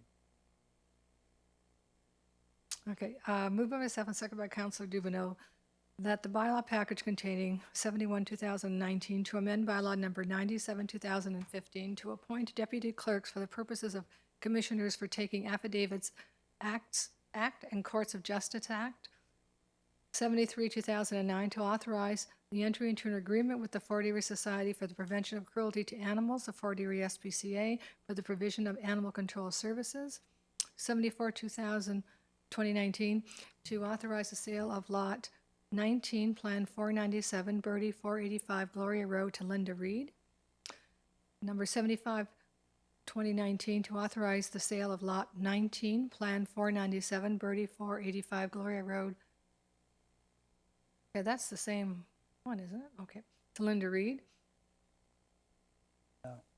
The same one. So, yeah, 75 is supposed to be to authorize the entry into a lease and municipal capital facility agreement with the Boys and Girls Club of Niagara, 20 Lewis Street. Okay. That's not what I have in front of me. It's but- not, but that's Okay. what it is, and it's in our agenda. Okay. As Mayor Redekop said, okay, so then I'm going to 76, 2019 to provide for drainage works in the town of Fort Erie for the Glennie Municipal Drain. 77, 2019 to amend zoning bylaw number 129-90-275 Gorham Road. Jill Scholar, Petrogold, agent, 2478838 Ontario Incorporated. Jill Scholar, owner. Bylaw number 78, 2019 to adopt an asset management policy. Bylaw number 80 to 2019 to authorize the entry into a memorandum of understanding between the regional municipality of Niagara and local area municipalities for planning, function, and services in Niagara is given first and second reading. All those in favor? Opposed? Sorry, Councillor. Okay. Okay, so then that bylaw package is on the floor for questions or comments. Are there any questions? Any comments? Then with respect to the bylaw package as amended, we'll move to third and final reading, with the exception of the Glenny Drain, which was only for first and second reading. And Councillor Dubineau, you have that resolution, so you won't include 72 or 79. All right, thank you, Your Worship. Moved by myself, seconded by Councillor Butler, that bylaws 71-2019, 73-2019, 74-2019, 75-2019, 77-2019, 78-2019, and 80-2019 are given third and final reading to be signed by the mayor and clerk under the corporate seal. Are there any questions or comments? Councillor Luberts? Yeah, I didn't hear 76. 76 is the Glenny Drain, and it was only before it was for first and second reading. It will now be circulated, and it will come back to us later Oh, all right, for third okay. and final reading. Any other questions? All those in favor? None opposed, that is carried. So Councillor Noyes, I'll go back to you to read for first and second reading bylaw number 72, and you need a seconder. Councillor Butler? Moved by myself and seconded by Councillor Butler, that bylaw number 72, 2019, to authorize the execution of an amending subdivision agreement with Ashton Homes Western Limited, Aldo Rosello, Peace Bridge Village, Phase 1. Be given first and second reading. Yeah, be given first and second reading. All those in favor? None opposed, that is carried. And I need a mover and a seconder for that particular bylaw for third and final reading. Councillor Butler, you want to move? Yes, Your Worship, I will move that. And we have a seconder for that, Councillor Zanko. Councillor Zanko. You'll- And that bylaw 72-2019 are given third and final reading to be signed by the mayor and clerk under the corporate seal. Are there any questions or comments? There being none, all those in favor? That is carried. And Councillor Zanko, I wonder if I could give you the bylaw, the chair for bylaw 79. You have the information there with respect to who moved first and second reading, and it's Councillor Noyes, and then third and final would be Councillor Dubineau. Councillor Noyes? Thank you. Moved by myself and seconded by Councillor Dubineau, that bylaw number 79-2019 to authorize the acquisition of vacant land on the west side of Prospect Point Road from Edward Arthur David, amalgamation of fire stations 4 and 6, be given first and second reading. Are there any comments or questions? All in favor? That carries. Councillor Dubineau? Thank you, Madam Chair. Moved by myself, seconded by Councillor Butler, that bylaw 79-2019 is given third and final reading to be signed by the mayor and clerk under the corporate seal. All in favor? That carries. Thank you, Councillor Zanko.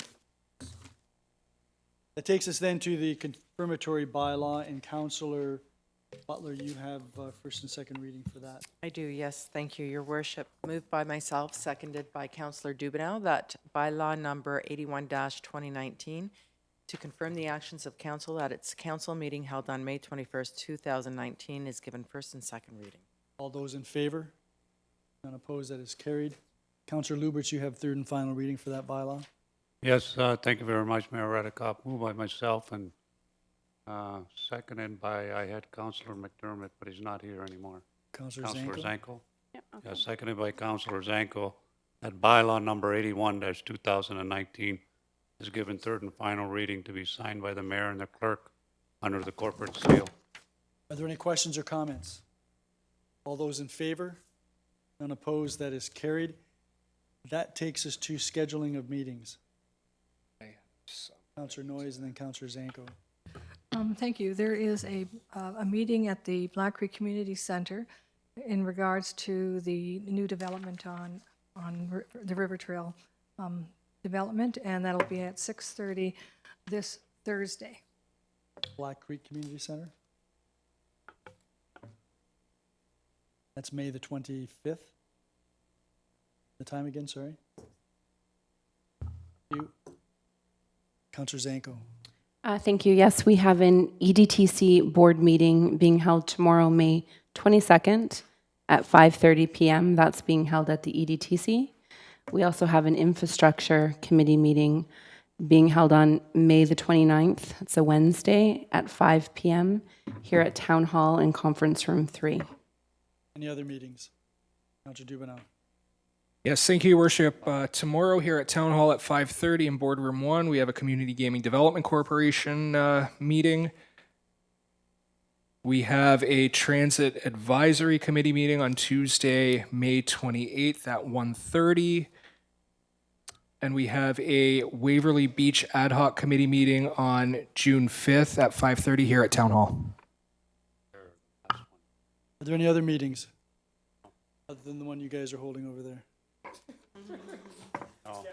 Okay. Councillor Dubenel, you can do the honors then. Yes, the best one of the evening so far. Moved by myself, seconded by Councillor Butler, that council adjourns at 10:16 p.m. to reconvene into a regular meeting of council on June 17th, 2019. All those in favor? Yes. That is unanimous. Thank you.